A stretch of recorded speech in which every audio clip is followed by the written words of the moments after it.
had a different link, so there was a mix-up somewhere. But we have 57. Okay, online.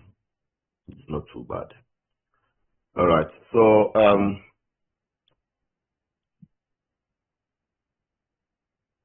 this is MSc Corporate Governance, right?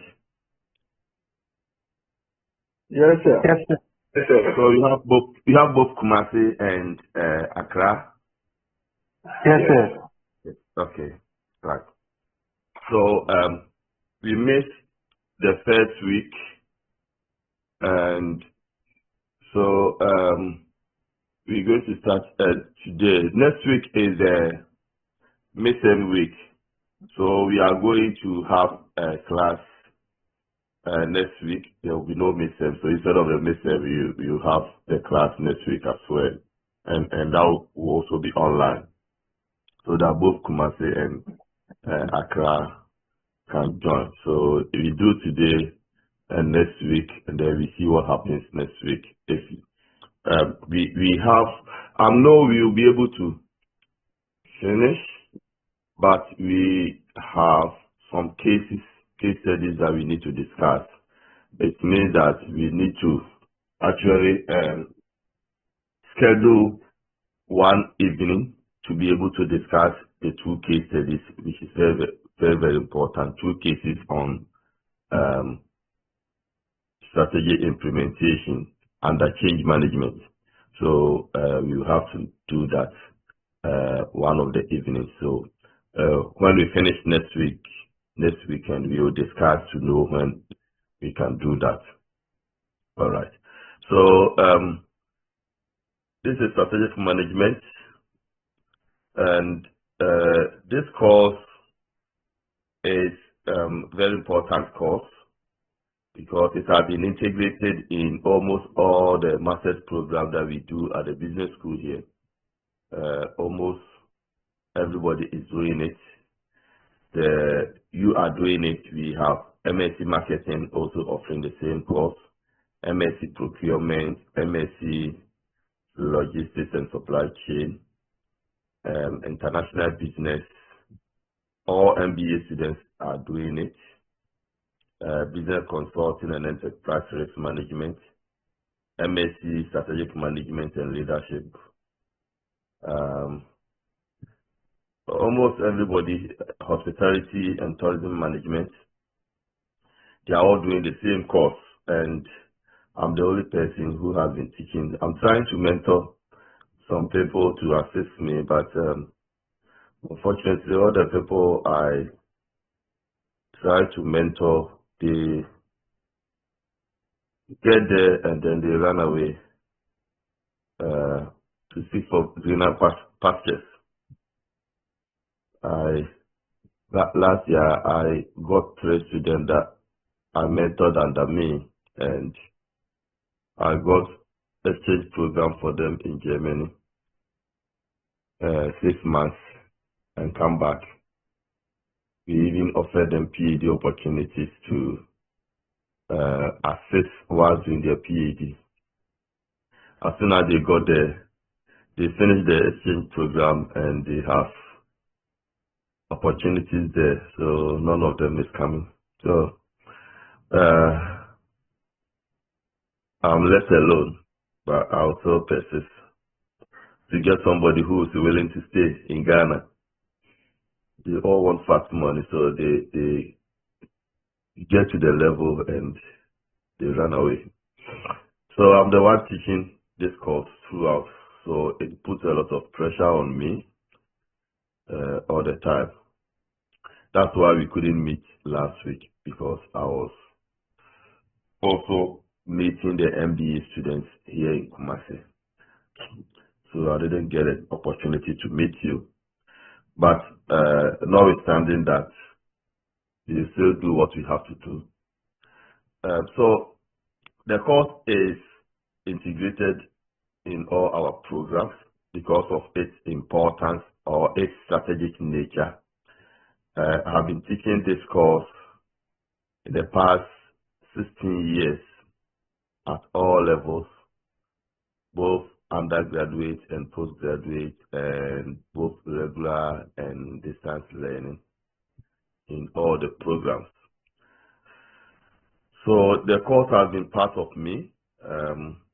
You can imagine teaching this course in about 10 different programs every year, repeating myself everywhere. So it has actually been part of me, and I apply every aspect of this course to my personal life, because strategy is important everywhere, wherever you work, whether you are at the corporate level or at the operational level, senior level, lower level, be it in corporate organization, public or private sector, even in the church or even in our homes, in your marriages. You still need strategy to survive. Wherever you are, you need strategy to survive. So it is not just for the organization. The concept can also be applied to personal life. And that is why I enjoy teaching this course. And every year, I also learn from my students, because I create opportunity for students to make contributions, and I learn a lot from insights from your organization. So I encourage all of you to contribute. In strategy class, you don't have right or wrong answers. Just as in business, you cannot go to any manager and tell him or her what to do. As long as the person is able to achieve his or her profit target, it means the person had a good strategy. So let's open up, share ideas, especially insights from our organization, so that together we can learn. Okay, so my name is Ahmed Ejapong. My contact details are here. If you need to call me for any feedback or clarifications, you are always welcome to do so. I'm always good on WhatsApp because of meetings and busy schedule. Sometimes it's difficult to take calls, but when you contact me through WhatsApp, I'll always respond to you. So that's my WhatsApp line. So I'll urge all of you to enjoy the discussions. Okay, so I'll first give an overview of the course. Okay, before then, I know most of you are busy professionals. So what I have done is, on your virtual classroom, this lecture notes, the PowerPoint will be there for you. Obviously, all our discussions will be recorded and be put back on the virtual classroom for you, so that later on you can watch the videos. And my teachings for last year were also recorded, and they have been put there, so you can watch this and also watch last year's discussions for more insight. The lecture notes will also be there for you. I'll put some articles by myself, research done by myself and other authors. I'll also put them there so that you have more reading materials. And then also other videos that I'll be showing here, I'll also put them there for you, so that you have enough material to read at your leisure times, so that it doesn't put pressure on you during examination time. So I encourage you to, at your free time, do some readings and watch the videos to enhance knowledge and understanding of the course. Right. So I'll give the overview. That will give you a picture of what this course is about, and I'll urge you to follow this very well, because once you get understanding, it gives you a picture of what the course is about and what we have to do within the next 2-3 weeks. Okay, so this course is divided into 4 main parts. 4 main parts. We have what we call strategic position of the organization. So the slide is not going to move until I've given the overview. Then we go through the slide, right? So the course is divided into 4 main parts. We have what we call strategic position of the organization, strategic choices or options for the future, strategy into action, and strategic evaluation and control. So these are the 4 main parts: strategic position of the organization, strategic choices for the future, strategy into action, and strategic evaluation and control. So these are the 4 main parts.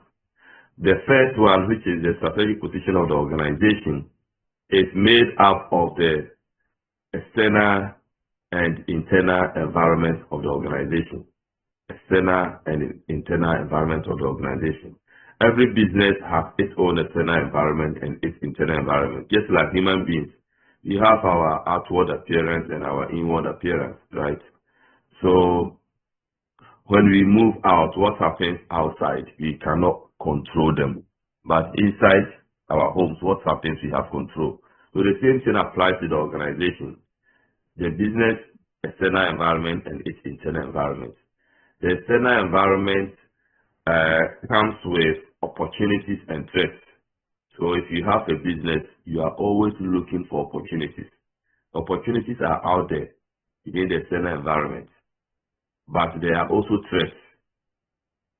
We talk about Ukraine-Russian war. Now there's a hint that the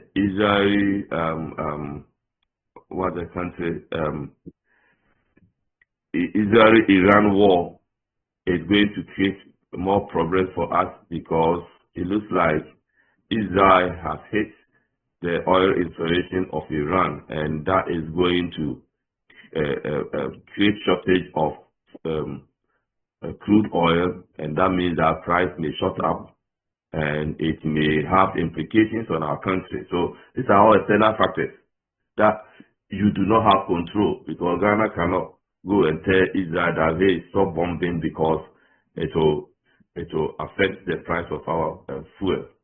Can't do that. These are external environments. So the external environment comes with opportunities and threats. So you'll be discussing this external environment, for example, the government policies to introduce e-levy, or to remove e-levy, or to introduce the new petroleum tax, what the opposition refer to as the e-levy. These are all government decisions. The government decision to introduce free SHS by the NPP government, and President Mohammed's decision to add private SHS to the free SHS.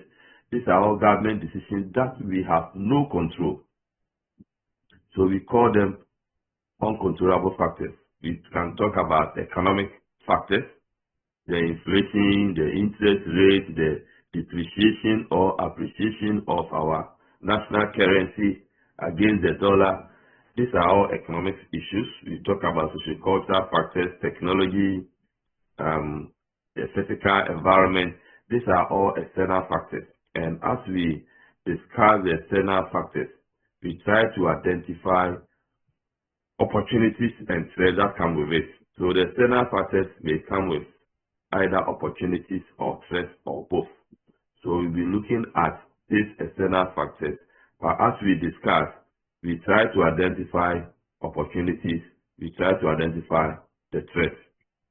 Then we look at the internal factors. And for internal factors, these are factors within the control of the manager. So we call them controllable variables or controllable factors. Or they are within the organization, so the manager has control over them. For example, the culture within the organization. the social capital that we have built within the organization, the quality of our product, the prices of our product, the people we want to employ, whether to merge or to acquire another company, whether to open new branches or to close some old branches. These are all within the control of the manager, the capital we have, our reputation, our brand name. These are all internal issues, whether to introduce a new product, our customer service. These are all internal issues.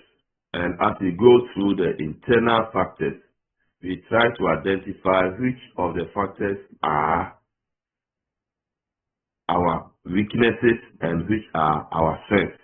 So when it comes to quality, from customer's point of view, do we have a weakness there or we have a strength there? In terms of our service, do we have a strength or we have a weakness? In terms of our brand, the recognition of our brand, do we have a strength or we have a weakness? So we will go through all these internal factors to identify areas that we have strengths and areas that we have weaknesses. So by the time we finish, we have a tall list of strengths and weaknesses. So we are going to add that to the external environment, opportunities, and threats. So you see that we're going to have strengths, weaknesses, opportunities, and threats. And that will form the basis of our SWOT. The head of SWOT analysis is an acronym for SWOT, is an acronym for strengths, weaknesses, opportunities, and threats. So the SWOT is determined from the analysis of internal and external environment. Some people call it external environmental scanning or external environmental analysis or macro environmental analysis. Then we have internal environmental scanning, scanning the internal environment to identify strengths and weaknesses. So when you put the two together, then you have what we call the SWOT. So once you have the SWOT, it means you know your strengths, weaknesses, opportunities, and threats. And that means you would have established the strategic position of your organization. And once you know your strategic position, then you consider the options available. Establishing your strategic position means that you know your strengths, weaknesses, opportunities, and threats. And then you'll be able to determine where to go, the options you have available based on your strengths. When you consider all the options, you choose the option that is going to help you to address the weaknesses that you identified in your SWOT analysis. The option you take is going to help you to mitigate against the threats you establish in the SWOT. It is going to help you to take advantage of the opportunities that you identified in the SWOT analysis. So you consider all the options, and in business we have several options. Just like human beings, we woke up in the morning, we have several options.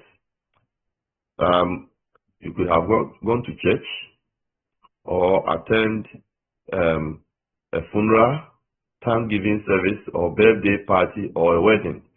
But you decided to come here because you think that this is the option that will help you to address your strengths and take advantage of the opportunities out there.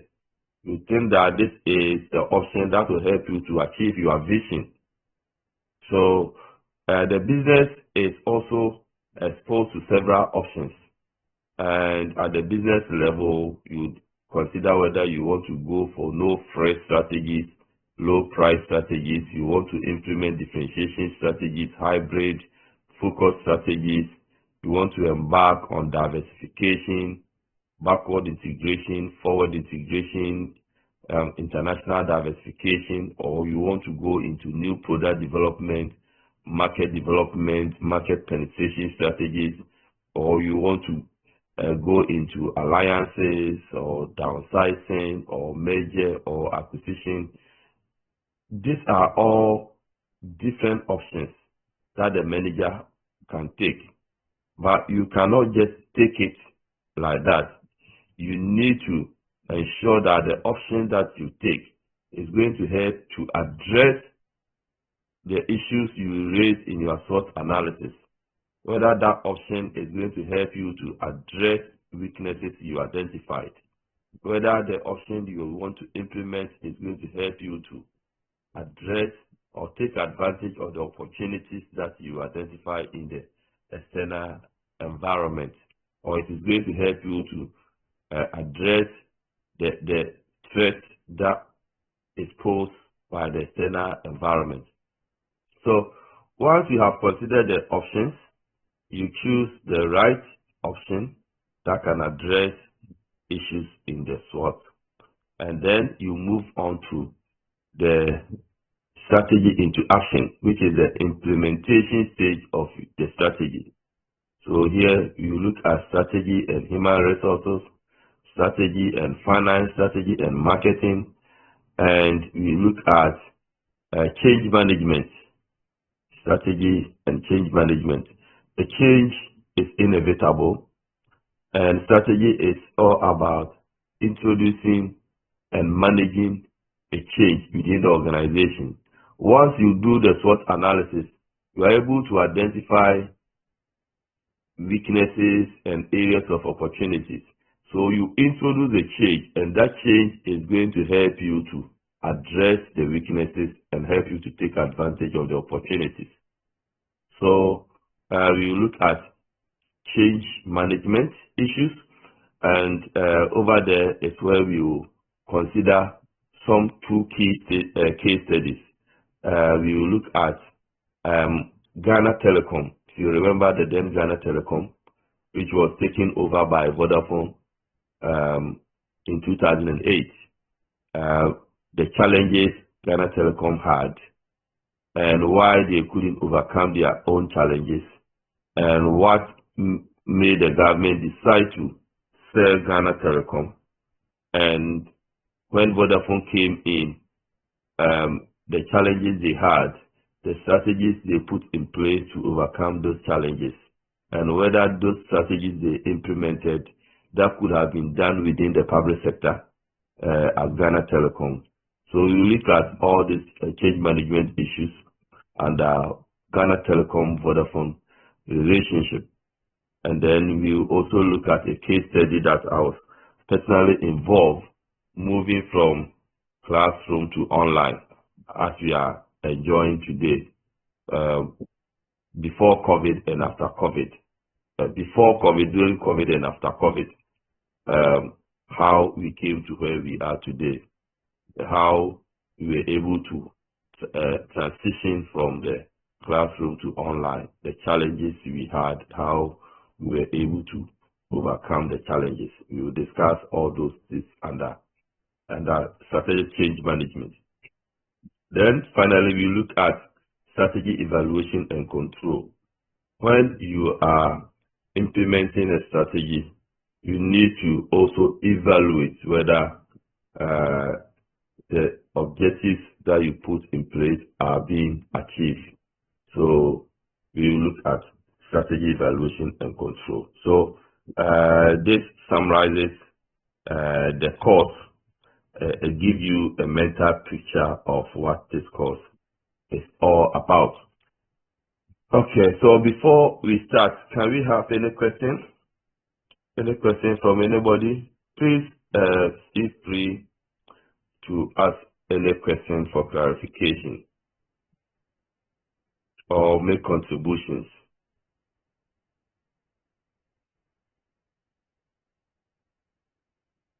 I want to hear some voices, so please talk.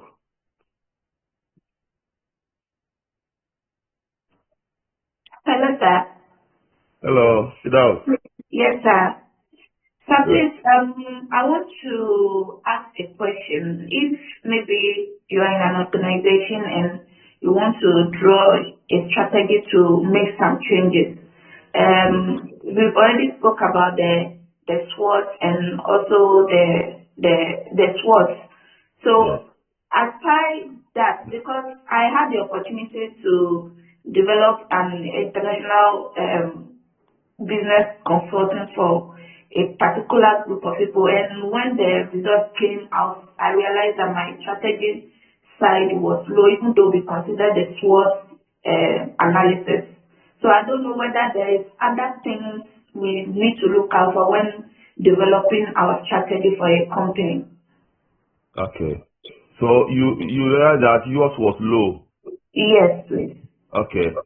So the SWOT is so important, very, very important. There's a reason why some companies fail and others become successful. It all depends on how the SWOT was done. We talk about external environmental analysis and internal environmental analysis.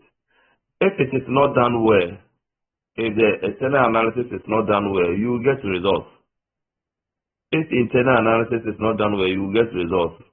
But the results or the information that you get from the external analysis and the information that you get from the internal analysis, if these were not done well, the information you are using to develop your SWOT is based on wrong assumptions and weak or wrong information. So if you are using wrong information to develop the SWOT, it means that subsequent strategies that you are going to develop to address issues raised in the SWOT, it will also be wrong because you develop the strategy to address issues in SWOT analysis that are based on wrong assumptions. So eventually you may not get it right to solve the problem. So conducting the external and internal analysis is so important, and it must be done scientifically where to be able to get the right information, to be able to identify the true opportunities and also to identify the true strengths and weaknesses of the organization. If you're able to get them right and you are strategic analysis, that is the strategic options, you also do them right, then you'll be able to have the right strategy to address the strengths and weaknesses in the SWOT. In this case, you are likely to get it right. But in most cases, or many a times, because some managers are not able to do it well, you develop your strategies based on the wrong assumptions, and it will not be able to address the actual problems faced by the organization. In this case, it's likely to fail. So maybe as we start going through this, we'll come back to take them one by one and discuss, and we see how important this external environmental analysis, what we call external environmental scanning, how these are so important to get the assumptions right and be able to develop the right strategy for the organization. Is that okay, Fidel? Yes, sir. Good, good. So you come back to it. Thank you for the question. Yes. Any more?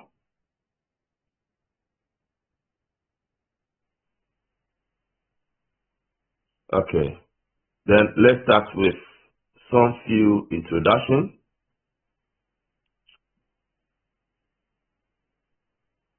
So this we have Beda.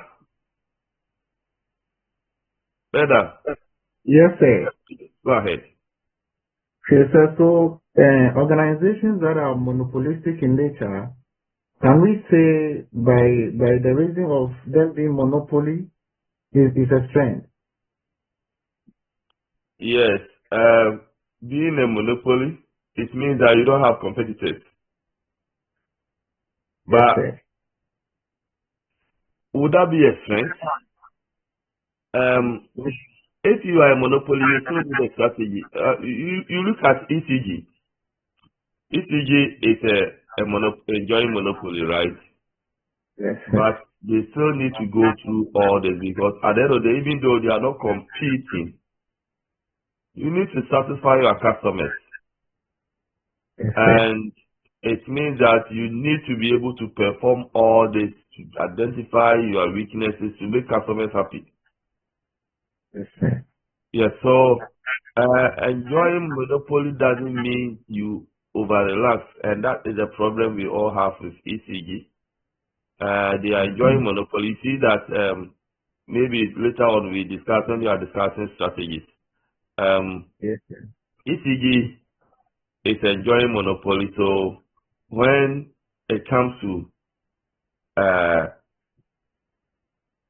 customers demanding, doing so, when everybody is unhappy and we want ECG to do something better, they will come back and tell us that, well, if you want us to solve them, so then you need to pay more. Where on earth will you tell your customer to pay more when customer is already unhappy? But because they are enjoying monopoly, even though we are not happy, they ask us to pay more tariffs before they can solve them. So you need to improve the service before you can ask for increase in tariffs. But because it is monopoly, they ask us to pay more when the service is not good. So we will come back to such discussions when we are discussing strategic options. Okay. Yes, sir. I appreciate it. Thank you. All right. Okay.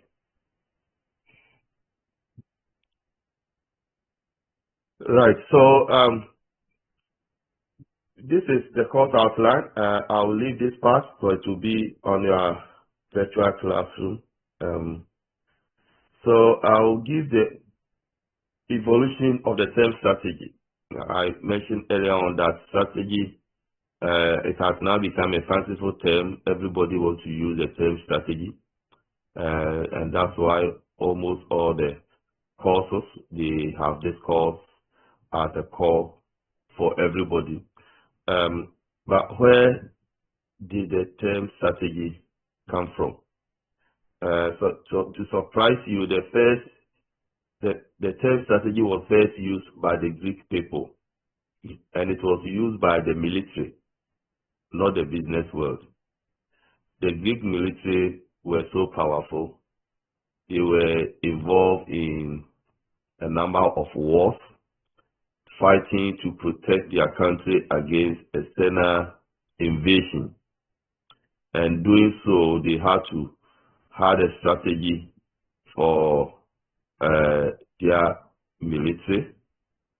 So they had a structure for the military. They had the general commander. Below the general commander, they had sub-commanders. So they have a sub-commander in charge of the coastal belt, sub-commander in charge of the middle belt, in the northern corridor, eastern corridor, western corridor. And each sub-commander had his troops to work with. And the people working under this commander have to take instructions. So when they are going for war, you take instructions solely from the commander. So you must know when to move forward, when to retreat, when to hide, when to shoot, when not to shoot. And when they are going for war, they had other units, a unit in charge of logistics, so that when you are fighting, you run out of ammunition, they will supply you. They had a unit in charge of food, the catering unit. So when the men are hungry, they have food to eat. They had a medical team. When people sustain injury, they can attend to them, at least to give them first aid. Back home, they had their relationship with the government, the public service, the clergy, the media, the civil society, and the general public. So they had excellent relationship, and these were their stakeholders: the government, the public service, the clergy, the civil society, the media, and so on and so forth. So they had an excellent relationship with all their stakeholders. And because of that, they were well organized and they were winning all their wars. So later on, other countries started learning from the Greek military organizations and their strategies. And later the business world thought that we must also learn from the military strategy. So the business started reorganizing.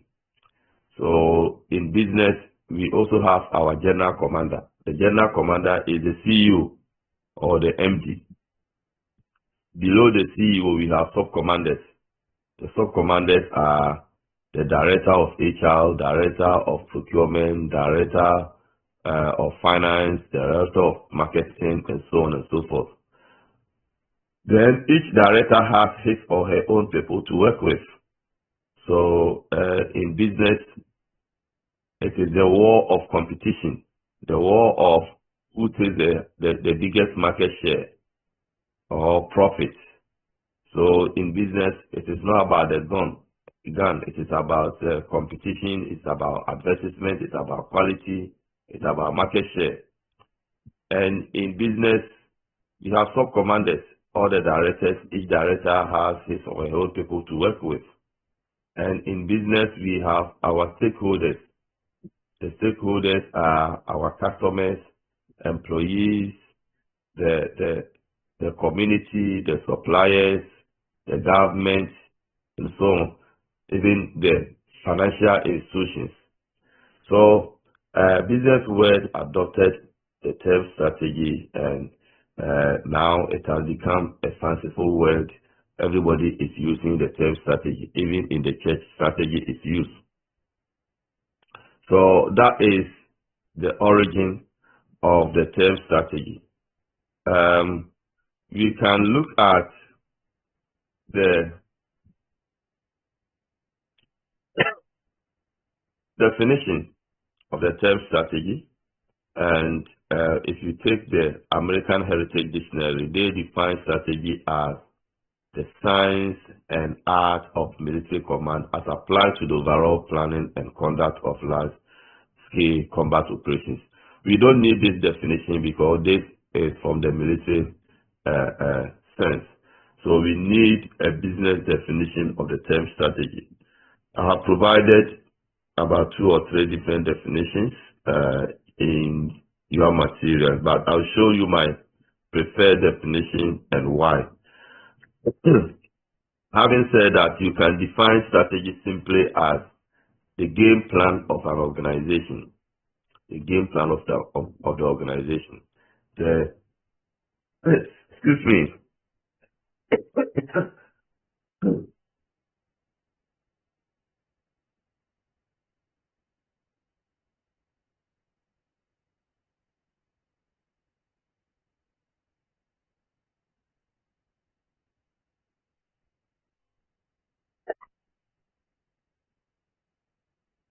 Sorry about that. I've not been well for about 1 week now, so I'm just struggling to.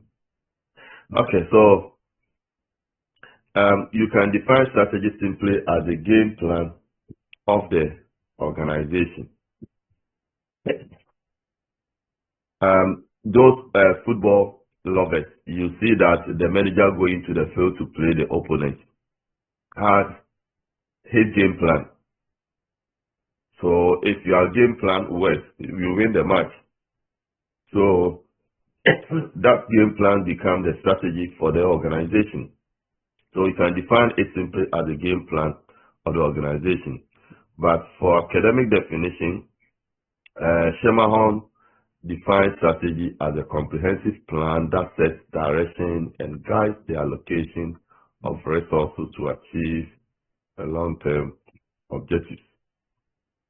So it is an action plan that identifies the long-term direction and guides resource utilization to accomplish the organization's mission objectives with sustainable competitive advantage. So these are academic definitions, but Johnson and Scholl provided this definition. They say that strategy is the direction and scope of an organization over the long term, which achieves advantage in a changing environment through its configuration of resources and competencies with the aim of fulfilling stakeholder expectations.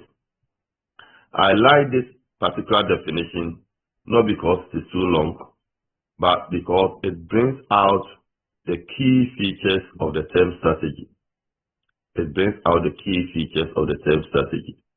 So it says that strategy is the direction and scope of an organization over the long term, which achieves advantage in a changing environment through its configuration of resources and competencies with the aim of fulfilling stakeholder expectations. And through this, you can come up with the key features of the term strategy. So you can say that strategy provides a long-term direction. Strategy must provide a long-term direction. When you are developing a strategy, you have your long-term goal. The next 5 years, the next 10 years, the next 7 years, where do I want to be? What do I want to achieve? That is your long-term direction. So your strategy must give you a long-term direction. Even though nowadays, due to environmental changes, technological revolutions and all that, it is becoming difficult to have a long-term goal. Or before you realize your strategy is obsolete, a lot of things would have changed, and it makes it difficult for you to achieve that long-term goal. We will look at it later on, how it is becoming difficult to even have strategy. But we will say that strategy must give you a long-term direction. And strategy is also about the scope of the organization. When you are developing a strategy, it is not just for one functional area like marketing or human resource or finance. Strategy is about the entire organization. You develop strategy for the organization, not just one functional area. And then also strategy must give you advantage.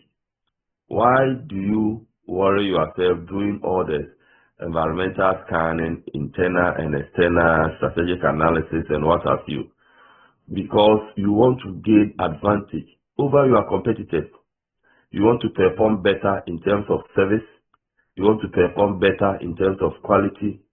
You want to perform better in terms of brand recognition. You want to perform better in terms of reputation. You want to perform better in terms of profitability. You want to do better than your competitors. So strategy must help you to achieve that advantage over your competitors. Even in a public sector where you may not be competing with other competitors, you want to perform better so that you make your customers happy. You want to improve on your service provision. So strategy must help you to achieve that advantage.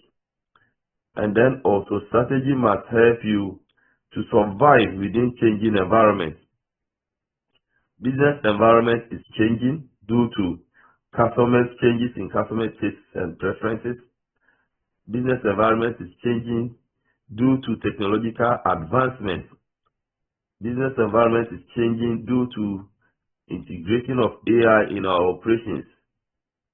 So you need a strategy that can help you to survive within such changing environments. Now, if you don't have the right strategy, you cannot survive because of how business environment is changing. You can soon be out of business. You can soon be out of business. So you need a strategy that can help you to survive within the changing environment. And also strategy is about configuration of your resources and competencies.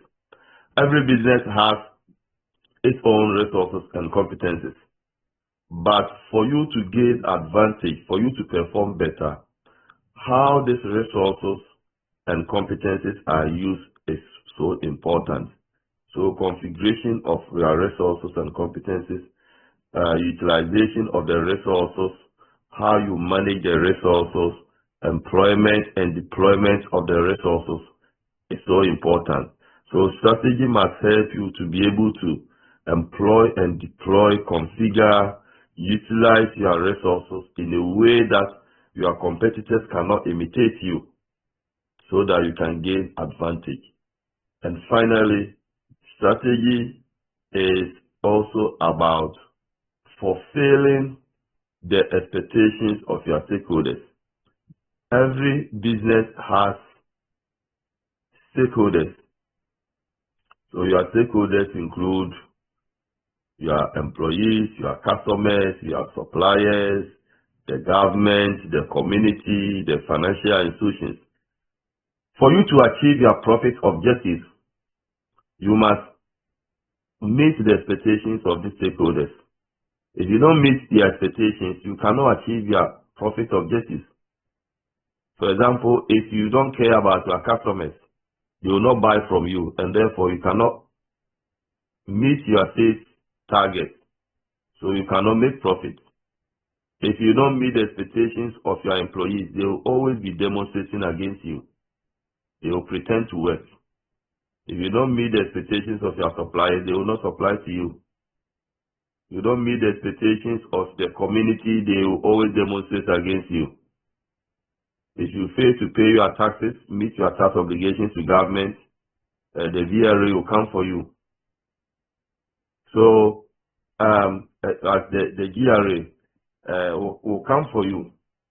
So, it is always good to identify and fulfill the expectations of your stakeholders so that you'll be able to remain in business and meet your profit objectives.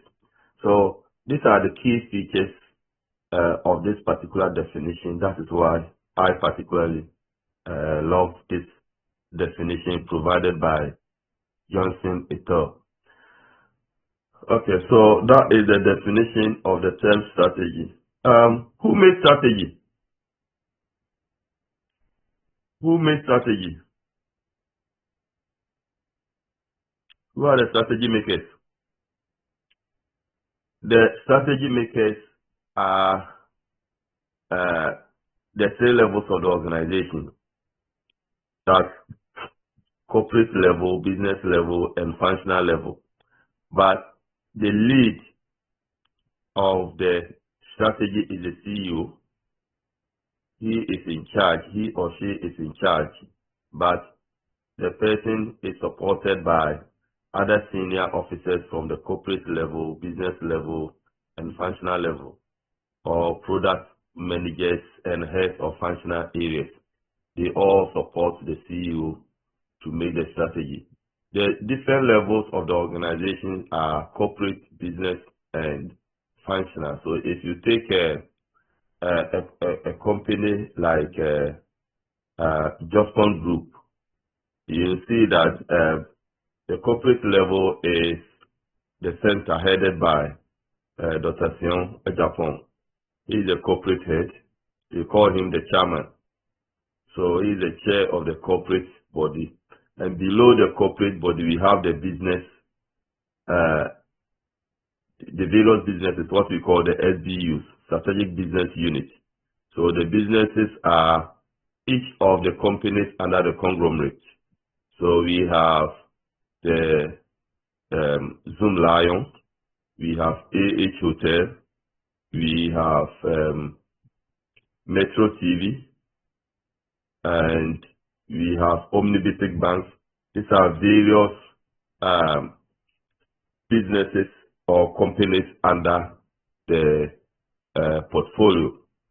So that is the business level. And below the business level, we have the functional level.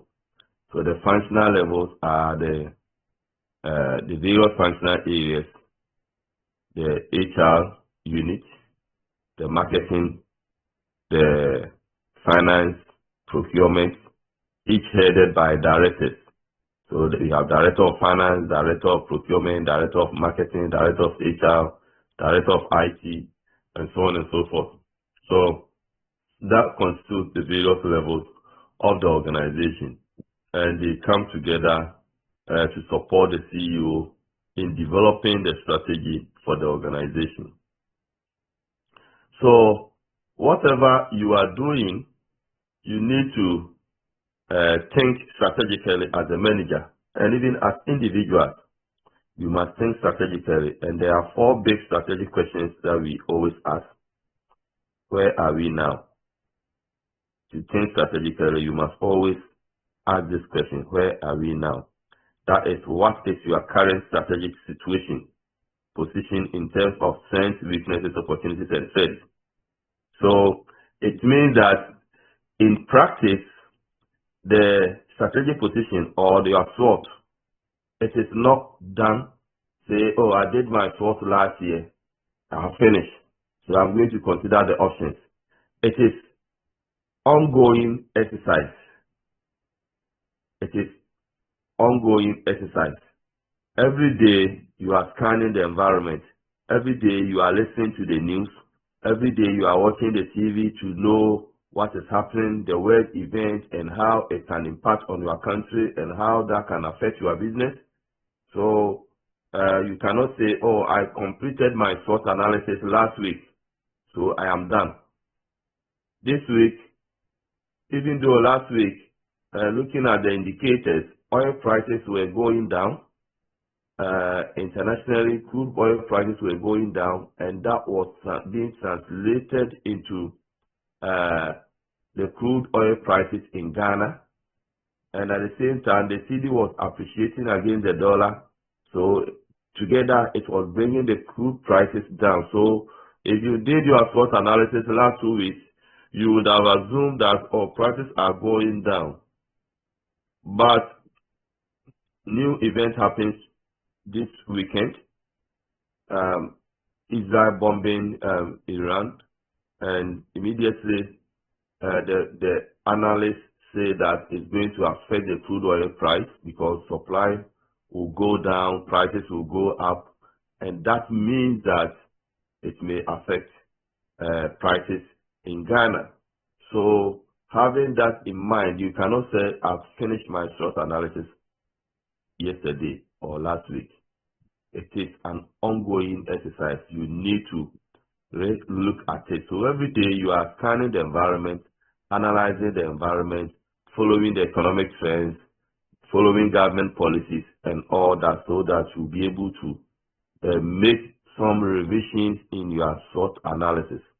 So it is always important to understand where you are now, to understand your strategic position, to know your strengths, to know your weaknesses, opportunities, and threats. And once you know where you are, then you decide, where are we going? Where are we now? Where are we going? That is the direction of the organization. So where are we going is your vision, where you want to be. So I know where I am now. I must know where I have to go. And how do we get there? How do we get there? That is your strategy, the means to achieve your vision. How do we get there? Your strategy. And then how do we know we have reached, or how do we know we are getting there? That is evaluation and control. So these are the 4 big strategic questions, and that is captured under the overview I gave. Where are we now? Where are we going? How do we get there?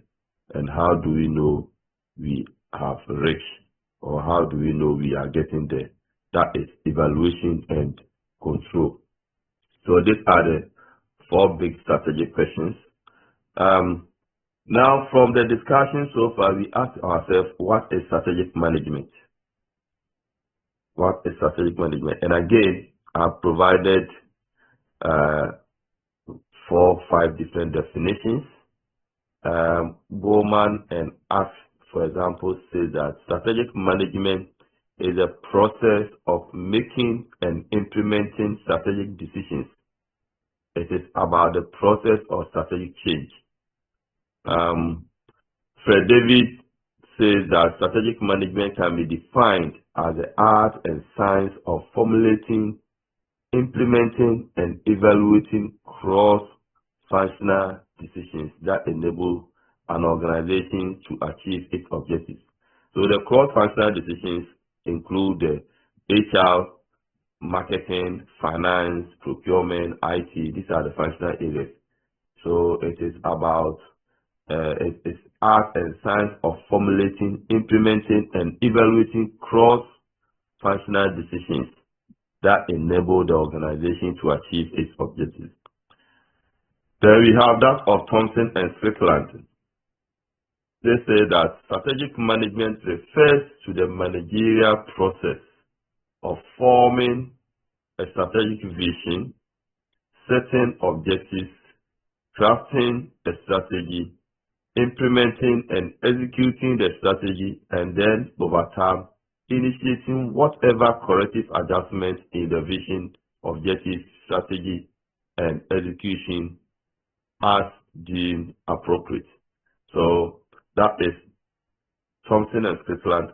But again, I prefer this definition by Cgsl and Gary Jones.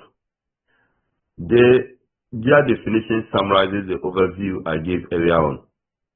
And they say that the major components of the strategic management process include defining the mission and major goals of the organization, analyzing the external and internal environment of the organization, choosing strategies that align or fit the organization's strengths and weaknesses with external environment opportunities and threats, and adopting organizational structures and control systems to implement the organization's chosen strategy. This is a long definition, but it captures the overview that I provided earlier on. So the shorter version of this definition is provided by Johnson et al. They say that strategic management includes understanding the strategic position of the organization, strategic choices for the future, and turning strategy into action. Very simple definition. Understanding the strategic position of the organization. We discussed strategic position of the organization, having the vision, mission, major goals of the organization, analyzing the external environment to identify opportunities and threats, analyzing the internal environment to identify the strengths and weaknesses. So they say that it includes understanding the strategic position of the organization, strategic choices for the future, and turning strategy into action. Turning strategy into action is the implementation stage of the strategy. So you see that this definition looks very simplified, but when you provide this definition, understanding strategic position of the organization needs to be explained, and that includes identifying the vision, mission, major goals and objectives of the organization, analyzing the external environment to identify opportunities and threats, and analyzing the internal environment to identify the strengths and weaknesses. You realize that by the time you provide this explanation, you are back to this long definition given by Cgsl and Gary Jones. Okay, so these are definitions. Now, from the discussion so far, do you think it is important to have strategy at all?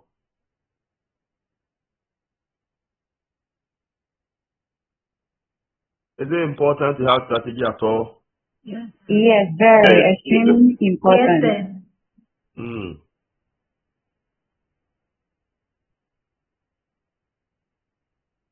Okay. So let's look at that question from this quotation given by Cgsl. He says, many thoughtful people are asking whether it makes sense to do strategy at all. How useful is it to engage in strategic reviews, analyzing market positions and setting goals and tactics, when at the end of the process the world would have changed and it will continue changing? Is strategy still relevant?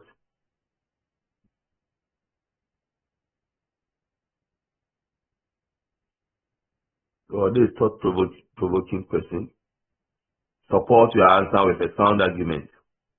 In the case of examination, I'll add that support your answer with a sound argument. So do you think strategy is so relevant? Many thoughtful people are asking whether it makes sense to do strategy at all. How useful is it to engage in strategic reviews, analyzing market positions, and setting goals and tactics, when at the end of the process, the world would have changed and it will continue changing? Is strategy still relevant? Let's try to discuss this question.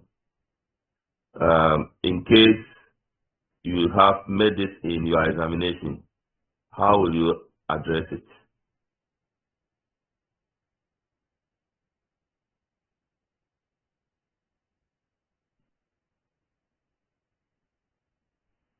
Or Can I try? Yes, please go ahead. Okay. Upon our discussion so far and other experience I've had in developing this strategy, just like I stated earlier on, I've realized how very important it was, because the business we were consulted about was a business that wanted to be established in a new setting. And they wanted to understand their environment well before they could, the request was which country or town would be best for their business. And in choosing the best town for their business, we were looking at the stability of the economy, the interest of the people, of the products, and so many other things. So we also do a SWOT analysis. For instance, the company's strength itself.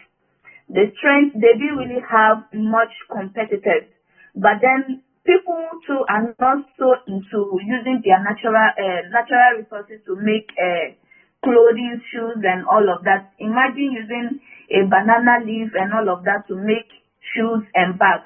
So only the younger generations were into that. So many of those things were taken into account, and we researched on so many other aspects. So for me, upon reviewing what we did, I think where we fall short was their internal what's the name? Their strength and weakness themselves. We were able to do much into the external parts, but we weren't able to do much into their internal parts. I think that was where it's because a business who is trying to set a business in a new position, or you are already in the market already, and you have a serious competitors, and you didn't take into account this SWOT analysis, just like you said, sir, if you have the wrong information, you give a wrong strategy. And at the end of the day, you might even end up collapsing as a business. So for me, that's my take on that. All right, thank you, Fidel. Yes. So can we have more? We have some hands. Who is that? John Mark. John Mark, yes. Thank you. Okay. So the question is to find out whether or not strategy is of importance, particularly where the wealth keeps moving, and sometimes the things that put in place may become irrelevant at the point. My point is that we put organizations in place to solve human problems, most importantly at a particular point in time. The irony of it, however, is that the human institution keeps moving with time. So sometimes, yes, it does come to appear as if putting in strategy or putting in measures to solve human problems becomes, irrelevant and redundant when the people are trying to help, are not static and they keep moving. But you cannot solve human problems without understanding them and without reviewing your strengths and abilities as a person seeking to help the other. So therefore, it is important to put in strategy, and that strategy must include the fact that, first of all, you assess your own strengths and abilities as you would have assessed the other side's needs and requirements and come to a conclusion that, okay, I can meet this person's needs and requirements within this period of time. And having done, and all this will come down to strategy, because the strategy would have drawn up a plan or would have understood that other side's issues and challenges, and it have brought up a plan to meet those issues and challenges within a given time. With this in mind, I strongly hold the view that it is important to have strategy, because like we all say or do know, if you fail to plan, it is enough to tell you that you actually plan to fail. Thank you. Thank you so much. Thank you so much, Mark. Yes, you have Gifty. Yes, sir. Good morning, sir. Good morning. Okay, sir. I would also want to use the 4 big strategy to I want to go in that line to answer the question where we are seeing, where are we going? What is the current state we are in? What is trending? What is going on now? So the company has to look at what is also there to be able to strategize how to also follow suit, how to also blend in. So whilst you are doing that, you are analyzing and seeing, it could be that you've already done your strategies, but because it is a continuous thing, and you're always evaluating, you're always seeing whether you are going towards the direction you've set for yourself, and seeing what really is the barrier, what is causing a shortfall in the direction you are going. Then you try to blend in, bring in. At first we used to say, okay, we're doing things the traditional way, but now IT has come in, and people are also following the IT trends. They're also bringing in, educating their people, and doing their own strategies we put in place to make sure we achieve our goals. So it is a continuous thing. So we don't stop at, oh, okay, we have achieved that thing. We tend to evaluate what we have done and see the way forward, because we are also thinking about sustainability. So once you are doing all those things, you're making sure that you are still following in the trend. You are still going on. You are not stopping. That is my take on it, sir. Thank you very much, Gifty. Georgina. Okay, good morning, sir. Good So morning. I just want to add a little to what my colleagues have said earlier. And I believe that although the world is changing, we cannot stop certain strategies, because not certain strategies will make us obsolete. So certain strategies help us to grow and adapt to the changing world, to continue to serve the changing world. So just like my sister said earlier, it is not a one-time thing. We keep on doing it and doing it because the world keeps on changing. So certain strategies is still very relevant. Thank you. Thank you very much, Georgina. Now the next one. Who is next? Let me see. Doris. Yes, sir. Doris? Yes, sir. Good morning, sir. Doris. Good morning. So, I also believe that strategy is very important, especially in terms of resource allocation. We know that companies don't work with unlimited resources. So having a strategy is very important, because it enables you to know how best to allocate your resources to get the long-term profits in that regard. So that is also my submission. Good. Thank you, Doris. Ima? Yes, sir. Good morning, Doc. Good morning. Yeah, just to add a little to what my colleagues have already established. Strategy is very important, because if you don't have a good strategy, you'll be fixated to what you know of doing. But we are living in a competitive environment where businesses change, they adapt new strategies, the new products to beat the market. But if you are not putting in place good strategy, you'll not be well informed how the dynamics have changed, leading to you even folding out or becoming redundant. So strategy, as we have understood from the morning discussion, is not a one-off event. It's a continuous phenomenon, continuous activity. So at every point in time, you need to assess yourself where you are. Is there a need to change on something? Is there a need to modify some aspect of your organization or aspect of your product to meet the demand of the current situation? Because demands of people also keeps changing. What I needed yesterday might not be the same thing I need today. So if you are not aligned, you are not well informed, you'll be doing the same thing over and over, getting the same result, but you'll not be growing. So it's very, very important in our current days. Thank you. Great from Ima. Francis? Thank you, sir, for the opportunity. I also believe that the world is dynamic and things are changing. I would want to give an example.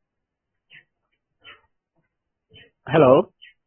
Yes, go ahead, Francis. Hello? Hello, go ahead. We can hear you. Hello, Francis.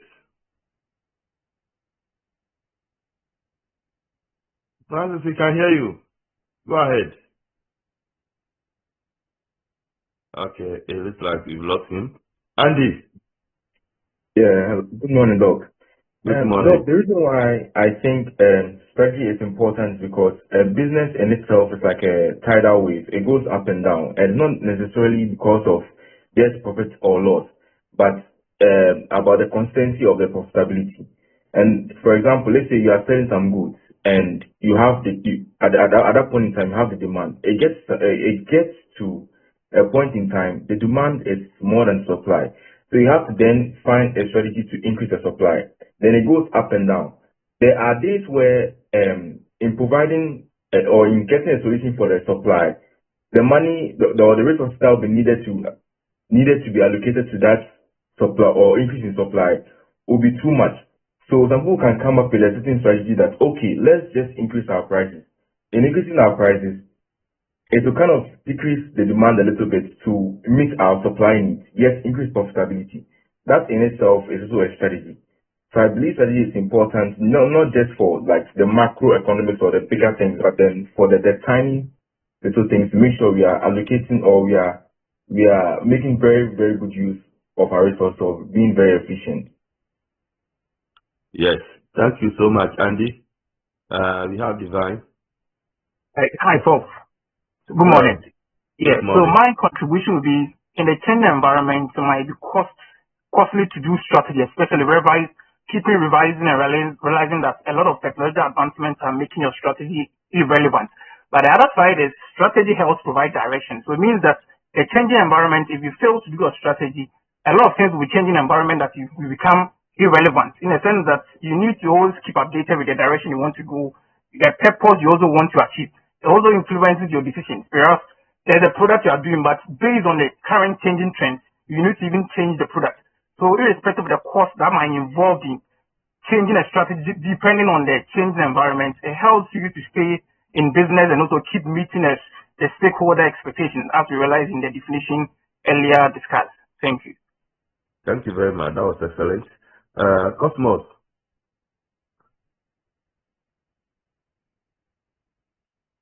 Cosmos?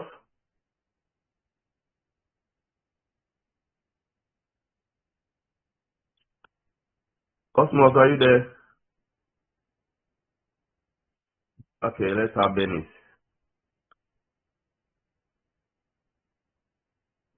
Okay, thank you, Paul. Well, okay, what I want to add is strategy is very important because, for instance, if a company wishes to increase their revenue, they should put another way to generate more revenue. So I think strategy is also important. Right. Thank you so much. So I think your contributions, all of you, your contributions have been very, very insightful. Very, very insightful, and I like the angles you all came from to contribute. So when you have questions like this, before all the arguments you made, you need to, in the first paragraph, this is like a thought-provoking question. You need to first recognize and accept the difficulty of having strategy, because we all agree that the business environment has now become turbulent, environmental turbulence, technological turbulence.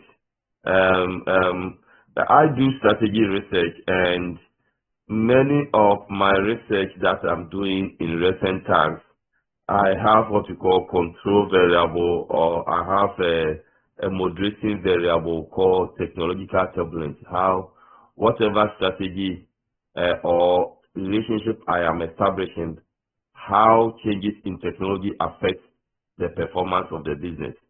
So that in itself is a recognition of how turbulent the business environment has become in terms of technology. So you start in the first paragraph by acknowledging that, yes, I do agree that the business environment has been very turbulent. The business environment has not been stable due to technological changes and other external factors changing everything, and that makes strategy very difficult. By the time you go through all this environmental, both internal and external analysis, the business environment would have changed, and it will make your strategy obsolete. So you make that bold statement first in acknowledgement of the fact that the business environment is not stable. Then in the second paragraph, you go ahead and say that, however, it is as a result of this same changing environment, this same unstabilized environment, this same turbulence, that makes strategy even more relevant, because during the internal and environmental analysis, we have the opportunity to be able to predict into the future, to be able to forecast into the future, to be able to understand the trend, to be able to also know the trends of, say, economic indicators, and that all this together will help you to plan, to be able to take care of any future changes. And to add, you can argue that the strategy itself is not static. As you do the strategy, you also try to make room for any possible changes, because you acknowledge that the business environment is not static. So as the business environment changes, you also review your strategy to be able to take care of any possible changes. And then in your fourth paragraph, you make argument for all the importance of having strategy. It helps you to plan, it helps you to utilize your resources, it helps you to understand the organization's problems, it helps you to identify opportunities in the external environment, it helps you to know your strengths and weaknesses, it helps you to identify the threats, it helps you to coordinate the various functional areas to work towards solving the organizational problems. So you bring all the importance of having strategy. I think that is the best way to answer that question. So in your material, PowerPoint, I have provided a lot of information on the importance of having strategy. So I will leave that part for you to read. But before you develop a strategy, you must have a vision. You must have your vision, your mission, the major goals and objectives of the organization. If you don't have a vision, you cannot have a strategy. As you join this class today, it's probably part of your strategy to achieve your personal vision, your personal goals in life. So we develop strategy to achieve our vision, to achieve our personal goals. So without a vision, there's no strategy. Or strategy to achieve what? To achieve our vision. And as individuals, we all have our vision in life. We all have our purpose in life. So we're going to look at vision and mission statements. So as individuals, we must have our vision. What is your vision in life? If some of you can share. Divine, what's your personal vision? Hi, Prof. What's your personal vision? Can you share with us? Okay, so to contribute my quota to the development of my immediate community and the world in general. Thank you. To contribute your quota to the immediate community and the world in general. That's his vision. Who else? Cosmos?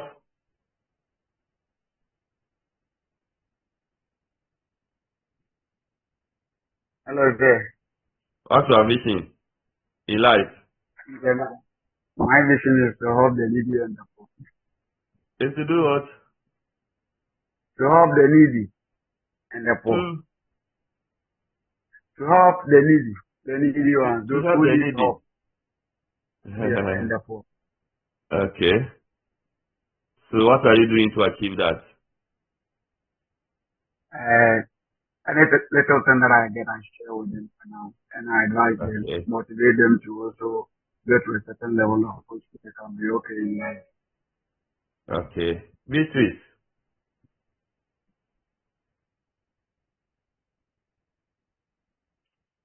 Good morning, everyone. So my vision is to know the purpose to which God created me on life and to fulfill the purpose by sticking to His will and His guidance.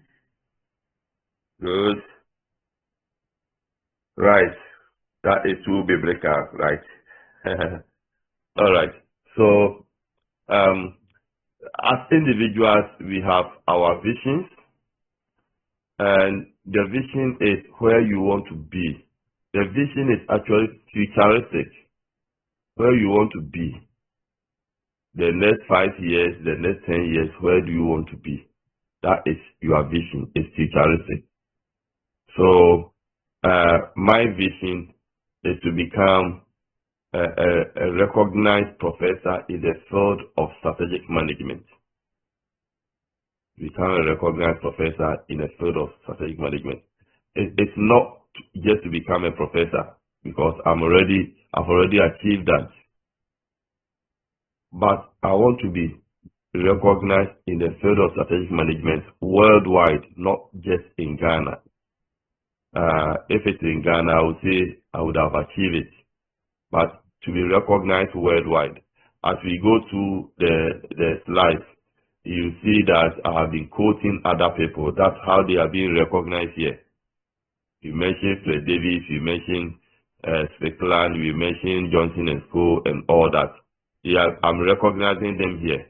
So is somebody recognizing me in China, in India, in the US, in Canada, in Australia, in Africa, Egypt? That is what I want to achieve. So every day I go to my Google Scholar site to see how many people are citing me in their research. And the moment I see new citations, I become happy because I feel that I am being fulfilled. My vision is being achieved. So to achieve that vision, I go to conferences. That's the strategies I adopt. I do more research so that I disseminate my research across the globe for people to read my work and cite me. I attend conferences, international conferences, to present my research paper. I get feedback from other colleagues in the field. They make input. I partner with other researchers in my field to do research, partner with people from Europe, US, Asia, China to do joint research, so that through that I'll be able to disseminate my work for more people to read and get that recognition. So that is my vision and strategies I am using to achieve the vision. Right. So the business must also have a vision before you put in strategy to achieve that vision. So we'll quickly go through the vision and the mission statement and why these are important. So the vision, as I indicated earlier on, is the organization's where the organization want to be in future. That is the vision, where the organization want to be. But mission is what the organization is doing now, right? So let me go back here. Sorry.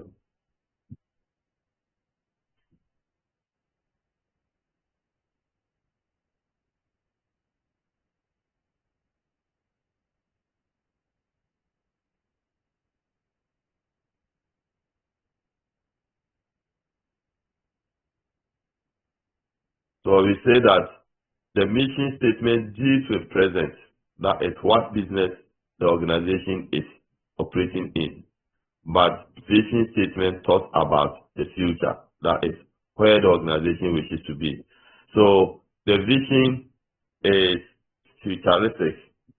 The vision provides a big picture perspective of what the organization intends to be, what you intend to be, where you want to be in future. So the vision is futuristic and the mission is what business you are in. So you can say that the mission is organization's purpose of existence. The mission is the organization's purpose of existence. So that is the mission. So we look at the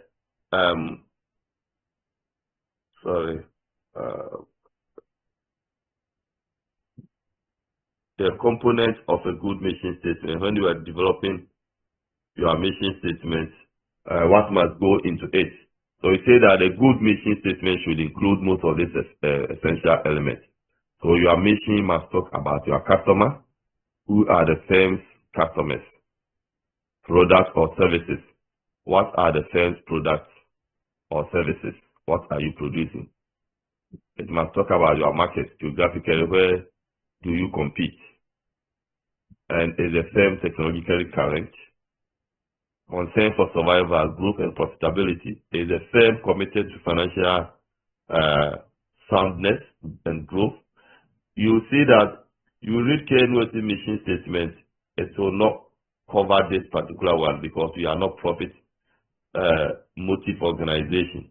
So KNUST will not bring profitability in its mission statement.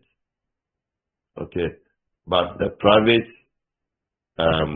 profit-making organization will have to focus on profit. So is the firm committed to growth and financial soundness? Philosophy, what are the basic beliefs? Basic beliefs, values, aspirations, and ethical priorities. So we see that KNUST believes in academic excellence, but a bank will say that we believe in customer excellence. So they focus on customer, we focus on academic excellence. That's why during examination, you see that invigilators are not friendly at all, very strict. But they focus on academic excellence. They make to make sure that if you had an A, it is your A. You didn't cheat to get the A. So we believe in academic excellence rather than customer excellence. Concern for employees. Are employees valuable assets of the firm? Concern for public image. Is the firm responsive to social, community, and environmental concerns? Self-concept. What is the firm's distinctive competitive competence or major competitive advantage? So these are issues that you can capture in your mission. So wherever you work, check your company's vision and the mission statement and see how some of these things have been captured in the mission statement. Whatever you put in the mission statement must be seen as what your company is doing. So you don't put something in the mission statement and you are doing something different. You should be seen doing what you put in your mission statement. And that's why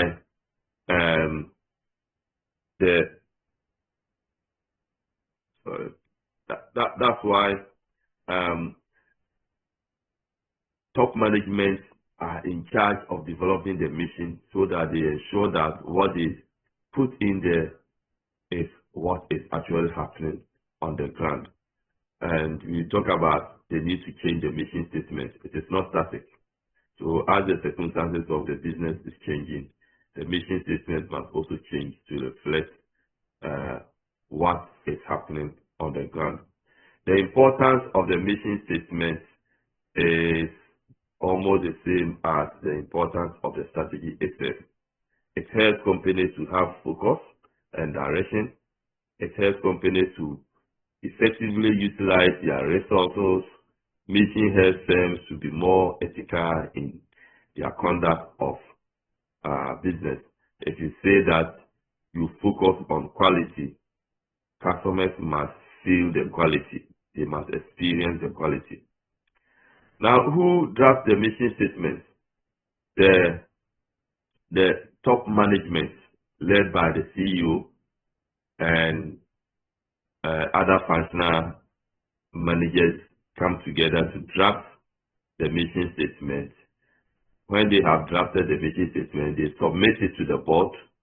The board will scrutinize. They can add or subtract, add or accept or reject the mission that is submitted. Once it's approved, then it becomes the blueprint for the organization.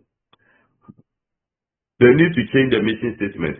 The mission statement, like the strategy itself, is not static. You can change it. So we say that the environmental changes demand that companies review their mission statements frequently. So the underlying word here is frequently. You must review your mission statement frequently in order to remain competitive and meet the needs of your customers. Remember that customer taste is not static, but changes with time. To remain useful, mission must also be revised. So you need to revise your mission to meet the changing needs and tastes of your customers. So who drafts the mission? We talk about that. It is led by the CEO, supported by other directors of the organization. And there is also the need to communicate the mission and the vision statement. Once drafted, you don't keep it in the drawer and lock it. You must communicate your vision and your mission. So we say that after the mission or vision have been drafted, senior managers own it a duty to communicate to the other members of the organization. And this is because implementation becomes easy if they understand the mission and the vision. If you don't communicate, you may have a situation where some middle-level managers or some employees are working towards an opposing direction. You want the company to move towards the east, and somebody is working towards the west because the person has not seen your vision. So they don't know the direction of the organization. So it is important to communicate. When our Vice Chancellor took over, she came with her vision. And again, the company has a vision, but for the manager to get the job, the manager must come out with his personal vision. Your personal vision is going to help the company to achieve its vision. And that's why for top management position, when you are invited, you have to go and do presentation. And your presentation, you are presenting your vision. Your vision must help the company to achieve its vision. If your vision, what you are proposing is not in sync, in direction of the company's vision, you will not get a job. So to appoint a vice chancellor for this university, for example, the council will put what they call a search committee. Normally, the chairman of the committee is appointed from outside with some top senior members in the university as committee members. And then they advertise. Whoever applies and is shortlisted is invited for the interview. And in the interview, you need to present your vision. So to be able to achieve or to get a job, it means you must find out about the university's vision and mission, understand the university's culture, and all that, to understand what the university does, so that when you are presenting your vision, you are presenting something that is convincing, something that is helping the university to achieve its vision and objectives. So once you have achieved that and you have the job, it is important that you communicate that vision, the vision that got you the job, you communicate to other members of the organization for them to understand, so that they can work towards your direction, not the opposite direction. So I remember when our current Vice Chancellor took over, she came out with her strategic pillars, what she described as strategic pillars. So he divided the entire vision into pillars, and she appointed what they call change champions, pillar champions. And each champion, he put a lead and a team to help communicate to the other members of the university, and for the everybody to understand the direction, so that whatever you are doing, you know that you are working towards the direction that the Vice Chancellor wants to go. And that is how you can communicate. Some companies will have staff there, and top management will come and share the vision with everybody, so that you know the new direction of the company. It can be communicated through emails, through posters, through your computer screen background. Some put it at their reception, our vision, our mission, and so on and so forth. So there is a need to communicate the vision and the mission statement. All right. So that is about the vision and the mission. So once you have your vision, mission, then you can start with the strategic management process, which starts with the strategic position of the organization. It's 10 o'clock now. Can we have some break? Can we have a break? Okay. Yeah. How many minutes? 30 minutes, sir. Okay. Let's have 30 minutes and then we will come back. Please, let 30 minutes be 30 minutes so that we can close early. I want to close by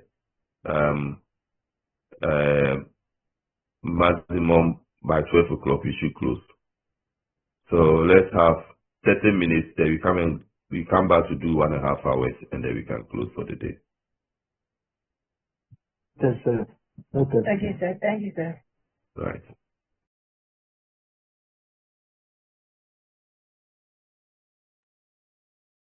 All right. So welcome back. Now we are starting with the strategic position of the organization. We stated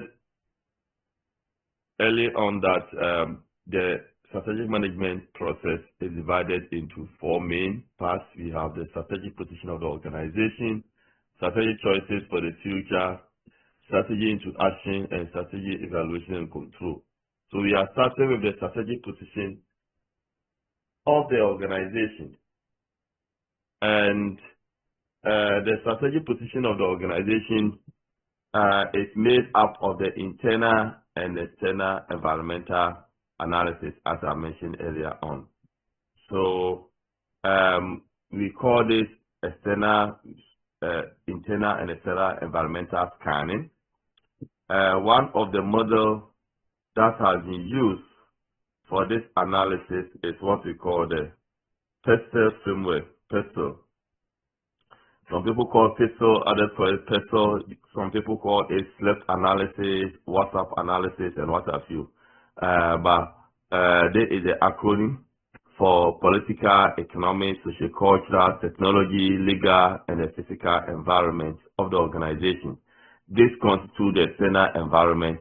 But the analysis extends beyond this model. As I mentioned earlier on, we talk about the effect of the Ukraine-Russian war on even real estate in Ghana. If you want to analyze the real estate in Ghana, building costs, you know, Ghana was importing this iron rods from Ukraine. And if you look at the cost of iron rods, how it has escalated, around the COVID time, a ton of iron rods was around 3,000 Ghana cedis. Today, it is running into 9,000 because of the effect of this war and other areas of the economy. So you see how external factors can impact, and today we are talking about possible effects of the possible effect of Israel war. So these are external factors. We can even think about effect of COVID-19, how COVID-19 puts strategies out of gear. So we look at these acronyms: Cgsl factors, political, economic, social, cultural, technological, and legal environment. Now, I want you to lead this discussion. How do you think political factors can affect business strategies? How do you think political factors can affect performance of the organization? Can we have contributions?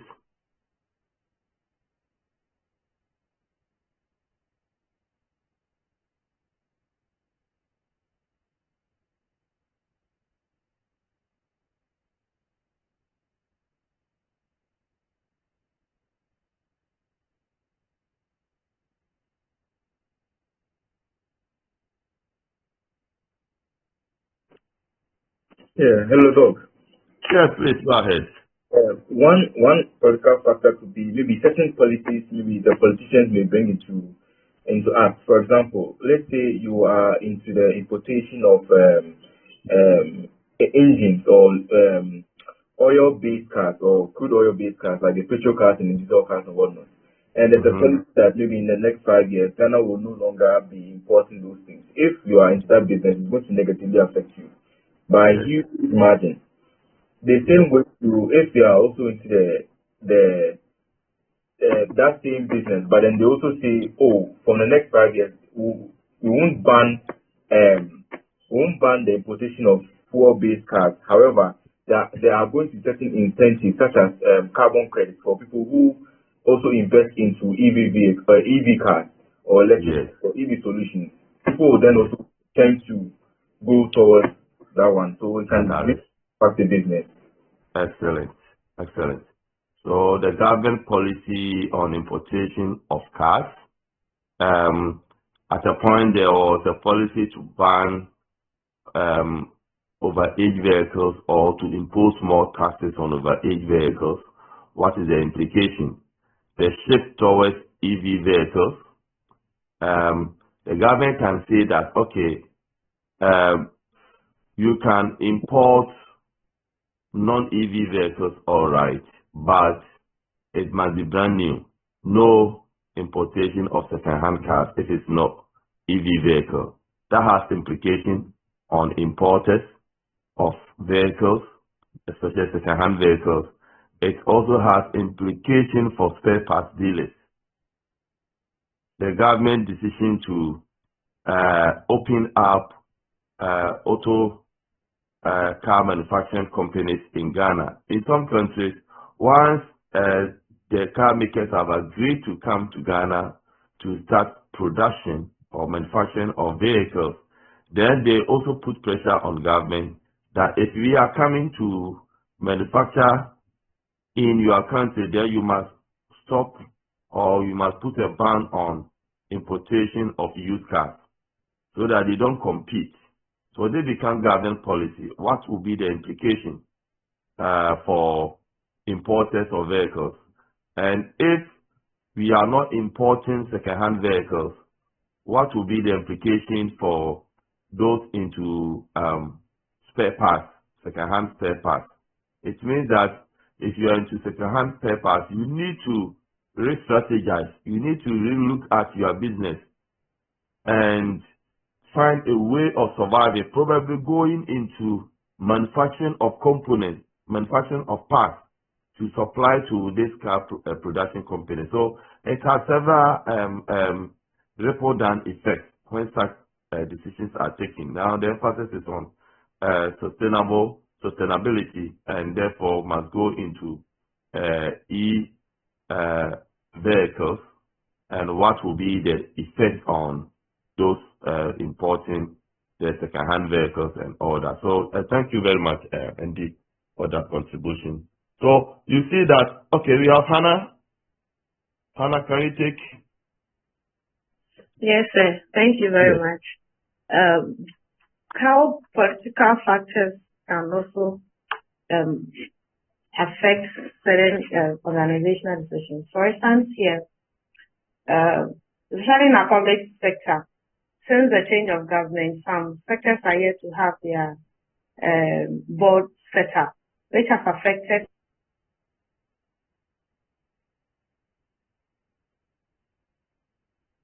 this government sector.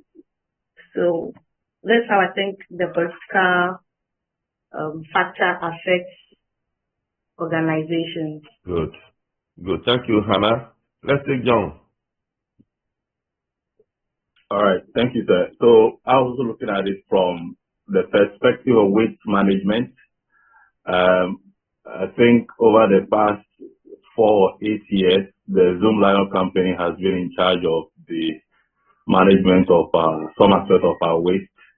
But I think sometime last week, the government announced that it will not renew that contract with Zoom Lion again. I see that as a huge effect of political factor on that line of business, particularly that particular business entity.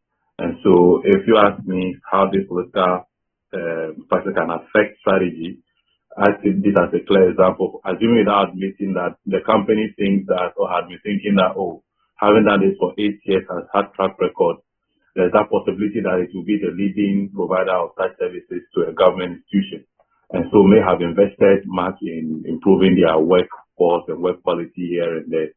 But here you have a change in government may have severely impacted their operations by the non-renewal as a result of government policy of their contracts. Thank you.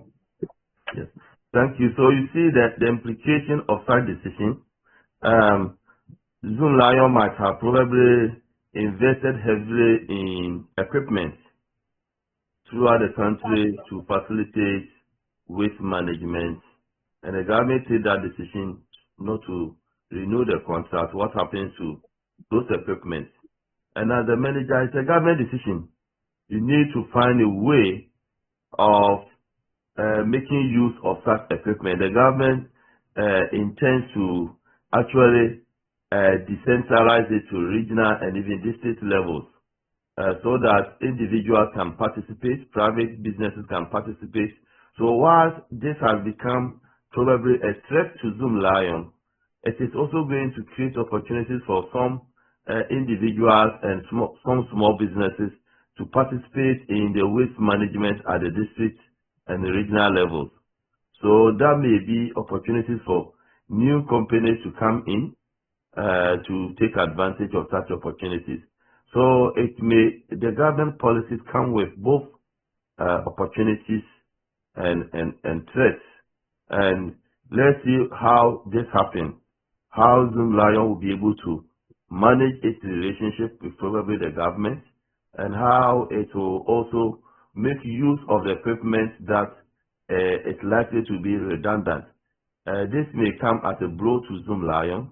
It may come as a threat, but let's see what they will do, how they can make use of the resources that they have, the equipment, to create new businesses for the company. And sometimes such decisions may even force the company to look elsewhere for external market, probably go into international diversification, which it is already doing.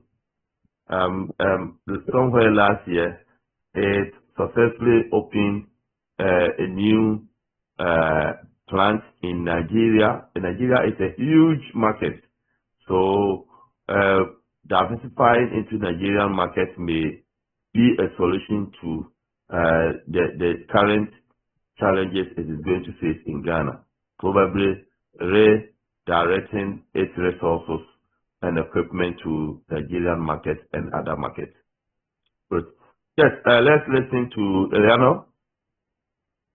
Yes, sir. So some of the changes by government that for my institution has helped me in terms of being a business development director is that the introduction of the Okada being commercialized, that's the motorbike being commercialized, creates an opportunity for our institution to introduce it as a new product.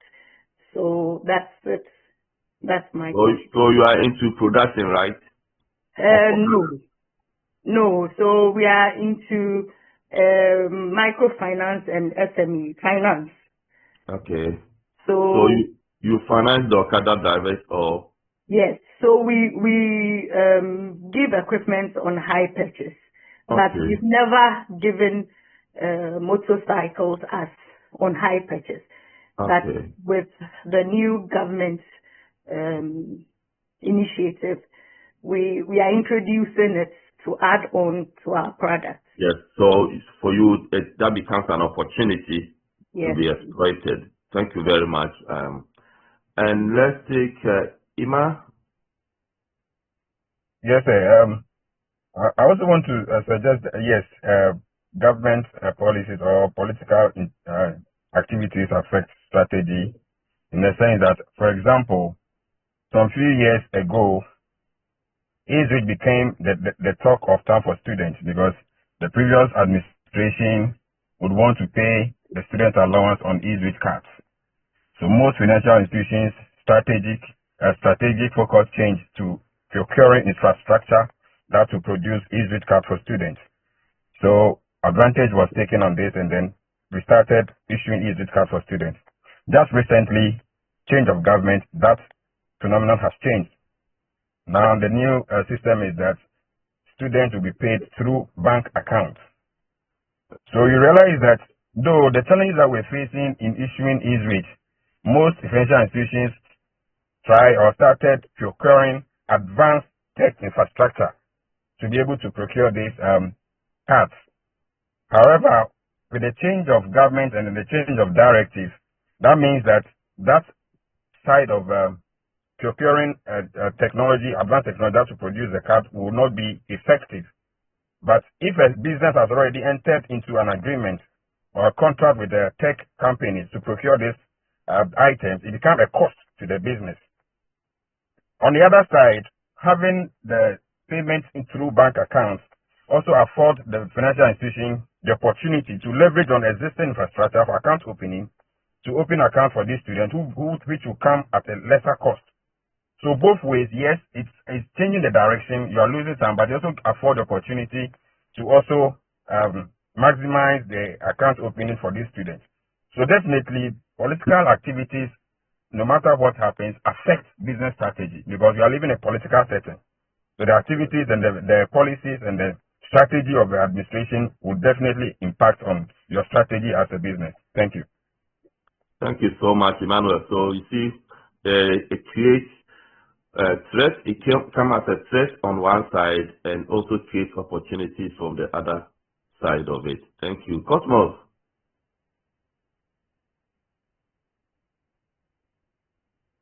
Cosmos? Yeah, let's say. Good, go ahead. Okay, Prof. With my point, I think, like you said, some political appointments can also affect strategies or decision making.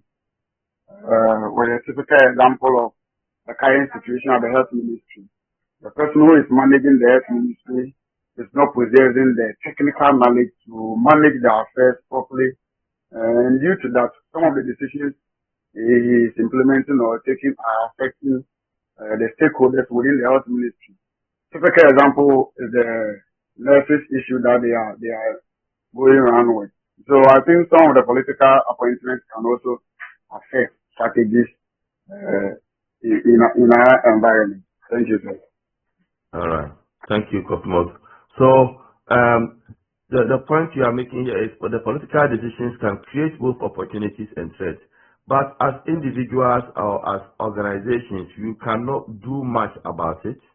So you need to study the decisions of the political regime in power, know the likely decisions you are going to take, and you plan accordingly to take advantage of those opportunities and also develop your strategy to mitigate against the threats that will come with it.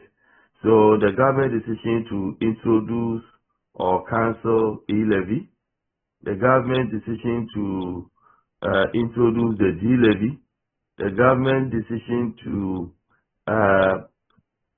introduce free SHS, these are all government decisions and they all have implications. If you take the free SHS, for the existing private SHS, they may see this as a threat. But at the same time, you will see that the free SHS also come with opportunities. So when the politicians are debating in parliament, the business owners are also thinking about opportunities they can get. So, for example, if you have a contract to supply palm oil in all SHS schools in Greater Accra region or Ashanti region, it is a big contract, and overnight you become a millionaire. If you have a contract to supply cooking oil or to supply maize or to supply rice or yam tubers or the house dresses or books or whatever, a lot of business opportunities being created here. And some people were taking advantage of such opportunities, whilst others see it as a threat because with the introduction of free SHS, it will be difficult for private schools to get to increase their enrollment. Now, with the change of government, the current government is also thinking of including the private schools into the free SHS policy. In this case, those private schools may see this as opportunity. So, the government policies can create both opportunities and threats, and we can also think about economic. The E stands for economic. We're talking about inflation, interest rates, income levels, the GDP, the exchange rate regime, and all that come with both opportunities and threats. So you see that the current appreciation of the cedi has several implications. Do we see it as opportunity or we see it as a threat? It will all depend on which sector you are working, whether you are an exporter or whether you are an importer or whether you are a local manufacturer or a service provider. Then you can experience the effects of the cedi appreciation. So what do you think will be the effect of the cedi appreciation on businesses? Explain this from the point of view of the sector in which you work, whether you are into import, export, producer in Ghana, and even if you are a local manufacturer, it will depend on whether you import raw materials from outside or you source your raw materials locally. You see? Good morning, Prof. Good morning, Gifty. So I think I am a banker, Good. so I can speak for both importers and exporters. For the importers, they are quite delighted because they made some purchases when the CD was quite high. So this is an opportunity for them to also shore up on the lower rate and to make up for the losses they made initially. Then again, for exporters, it's not good for them because once they probably invested in certain infrastructures with when the dollar was high. When the dollar was high, now that they are exporting, their proceeds will come in at a lower USD rate. So even the mining sectors as well, most of our mining customers are still complaining because once the dollar is high for them, their salary is higher. So yes, I can speak for both sides of the coin actually.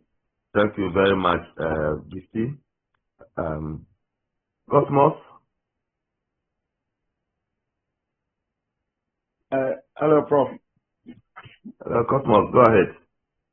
Prof, my own is a typical example or a personal experience. I and my brother won a contract of supplying smart meters with ECD. At the time that we signed the contract sum was around $28 million. Now the currency has depreciated.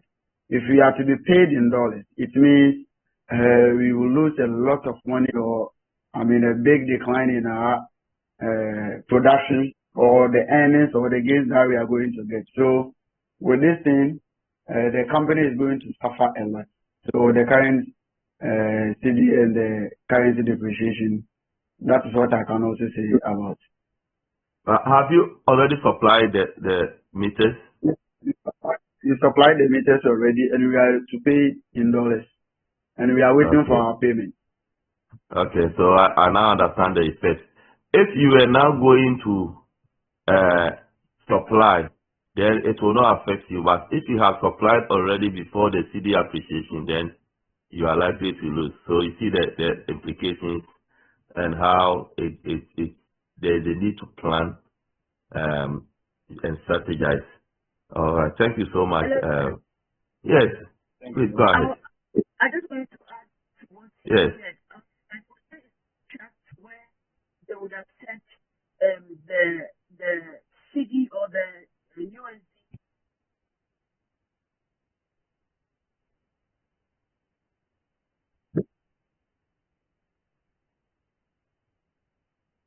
Sorry. It is who is speaking? Hello, sir. Yes.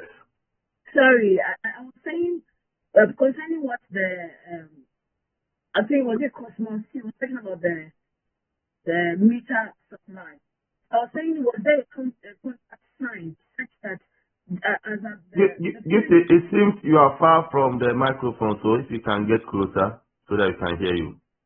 Hello, sir, please can you hear me now? Yes, we can hear you now. Okay, so I was saying if there was a contract signed where the amount that was supposed to with the CD equivalent at that time, they can still maintain that amount at that time. I don't think it's possible. Then they don't have to really go by what the depreciation issue now. They make payment as a they still remain get that payment as at the time they made the contract was signed. I don't know if you understand what I'm saying to you, sir. I don't know if Cosmos is hearing what you are saying. Your voice is still far away. We are not hearing you well. But I heard it in some parts. Okay. But, my sister, the whole thing was the agreement was signed to be paid in dollars. We were to pre-finance the contract. So the agreement was that whenever the CD appreciates, you are going to get. Before you continue, Cosmos, before you continue, I think that the agreement for the payment to be made in dollars, you like it at the time the contract was signed. Yes, perfectly. No, Prof. Because at that time, It was around 17 cities. At that time, it CD. was around 15 cities, so it was a good money for you. So you wanted it to be in dollars because you didn't anticipate that the city was going to appreciate. So that is business decision. Wait, I want to come in and say that is why it is always important to perform the external environmental analysis, and you will be able to predict, forecast into the future. If you get your predictions and your forecast right, you gain. If you get it wrong, you lose. So in this case, you did not anticipate that the city was going to appreciate. You thought it was going to remain there or even fall further. So you wanted your money to be paid in dollars. And because you got your predictions wrong, this is the effect you are experiencing now. You get it? I'm getting you, bro. Good. I'm getting you, bro. So next time, good strategies must be involved. Exactly. So I do agree with you. We do the famous plan for it. That's just that you are not getting any green light. Yes. Thank you, bro. All right. Thank you.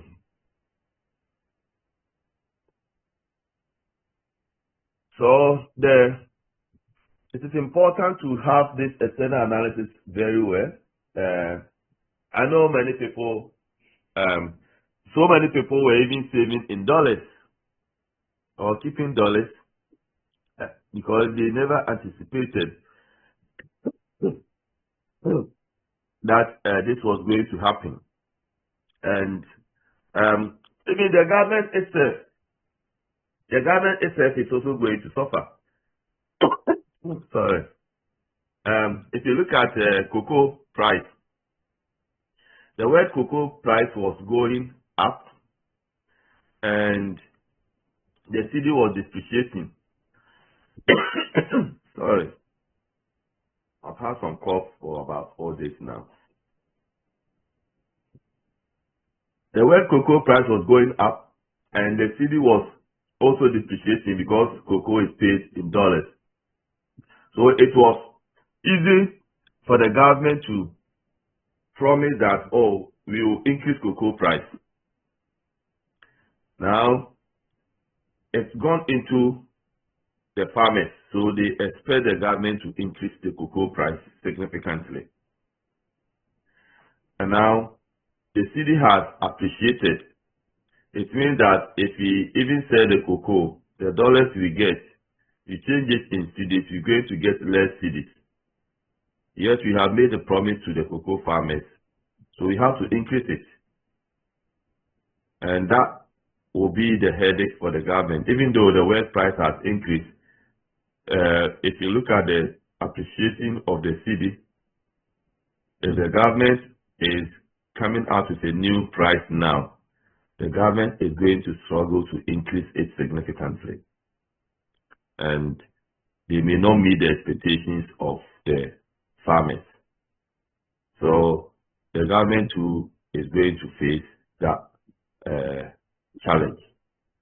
So it's important that you look at these economic factors and you are able to make a good predictions or forecasts, because these economic factors also come with both opportunities and threats depending on where you stand, which industry you are operating in, and so on and so forth.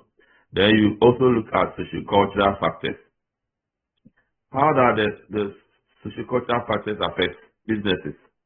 You think about the norms, the taboos, the culture, the religion of the people, your target market. You cannot ignore them because you need to understand the society.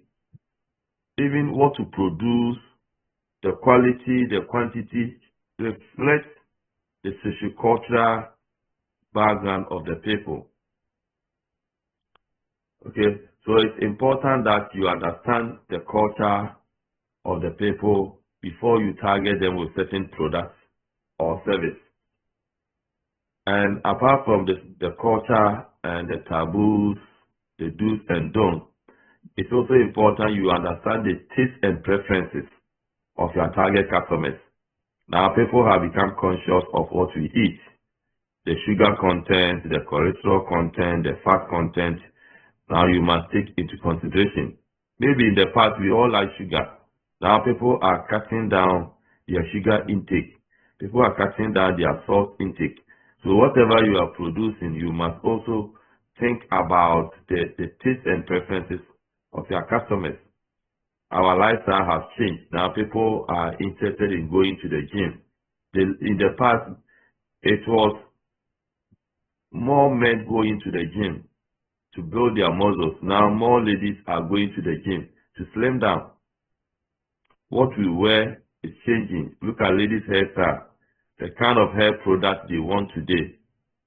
And for your information, ladies' hair product is a multi-billion-dollar industry. If you have a woman in your house, think about how much they spend on their hair in a month.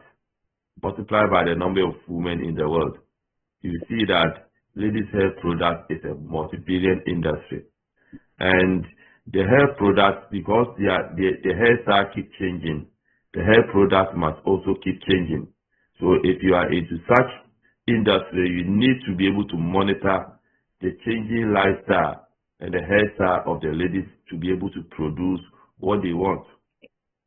Clothes we wear, ladies' clothes. Look at the youngsters between 15 and 25 years, the kind of trousers they wear today. We've gone back to Michael Jackson old type. And if you are into clothes targeting the youth, you must know what's up within the industry. You must know the strength to be able to survive. Apart from that, you must even understand the demographic characteristics of your target customers. If you operate in Nima, or you operate in, say, Kote in Kumasi here, the target customers, the characteristics of the people living at Kote is completely different from characteristics of people living at Ahonjo.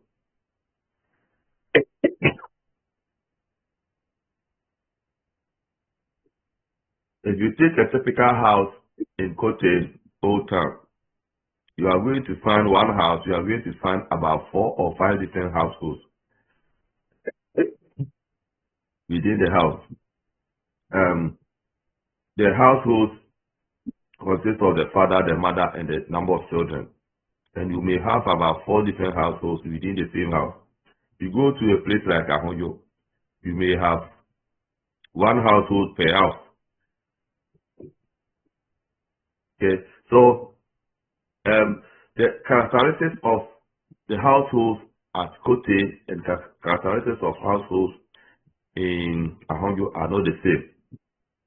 You'll see that the households in Kote, the average income may be about 2,000 or 1,500, while the average income of the household in Ahonjo will be about ranging between 7,000 to 10,000 a month.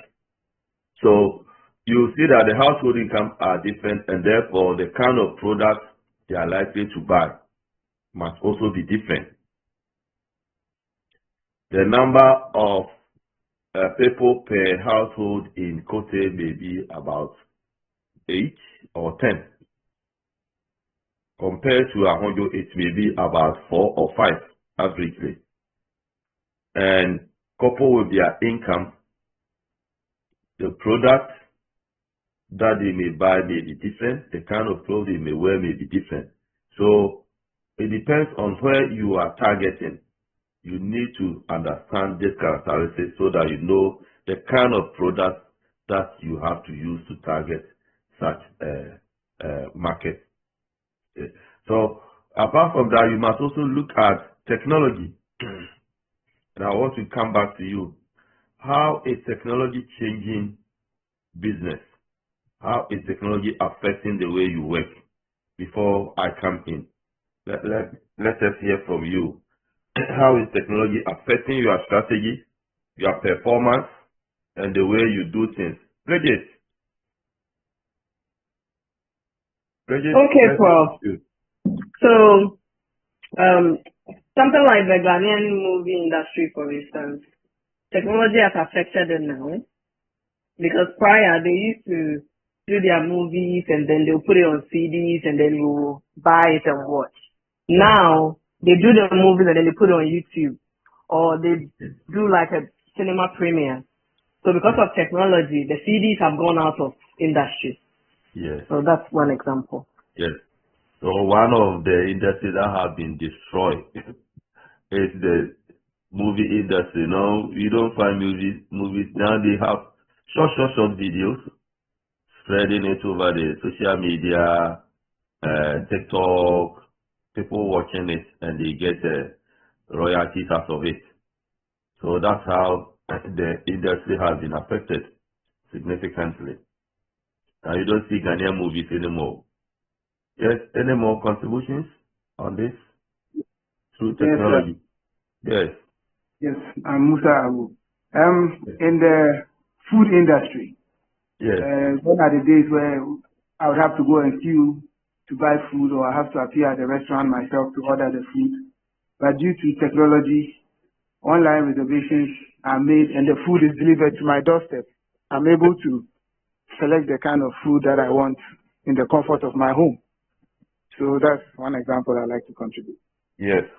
At the comfort of your home, you sit down, and now the last mile delivery, the delivery service is booming in Ghana.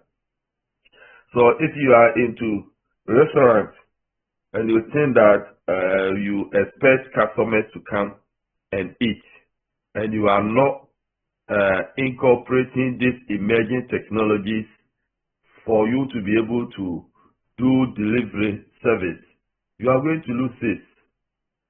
You are going to lose this, and even your brand name will go down.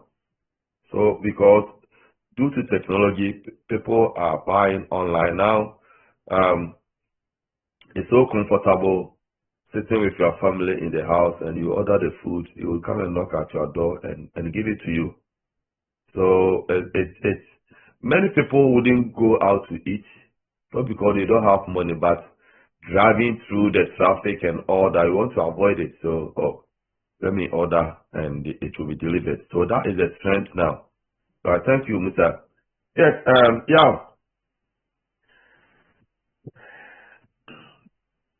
Yao, can you hear you?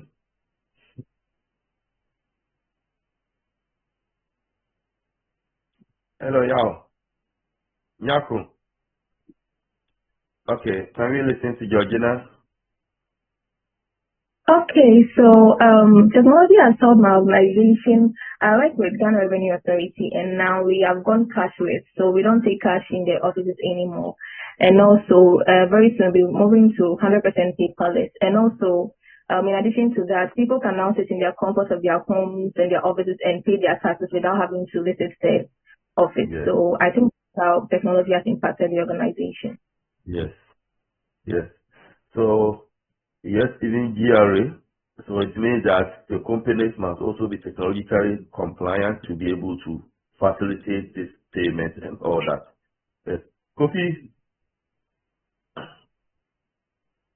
Yes, Prof. On the same technology, in the judicial service, I think now the technology has done away with a lot of the things that required face-to-face interactions. And so, for instance, the service of documents, previously you had to give the document to your opponent personally or to their lawyer physically. But now they allow WhatsApp, email service, and also courtroom appearance and the giving of evidence. Now the rules also allow for courtroom appearance and giving of evidence through video, some of these video conferencing softwares and so on. So that's one way that the technology has shaped the practice of law and justice delivery. Good, good, good. So you see how all aspects are affected through technological changes. Let's go to Francis. Thank you, Prof.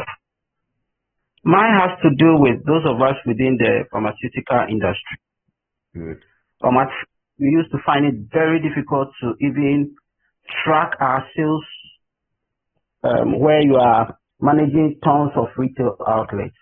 But due to technological advancements, I can sit in my room and monitor sales within all the outlets. It has also helped us to be able to reduce our expiries. That is, moving drugs that you think they are not doing well to other outlets so that they can push sales. It has also helped us to also clamp down on hard drugs that ordinarily shouldn't get out to the public. It has to go through prescription. But you see your sales agents, because they want to make money, they sell it to people to go and then use it without doctor's prescription. Based on technology, we are able to monitor that. Thank you. Good. Thank you so much. So the point you are making here is see how technology is changing the industry, and it's important that you are also able to adopt and implement the required technology to be able to stay in business. Otherwise, you will lose out.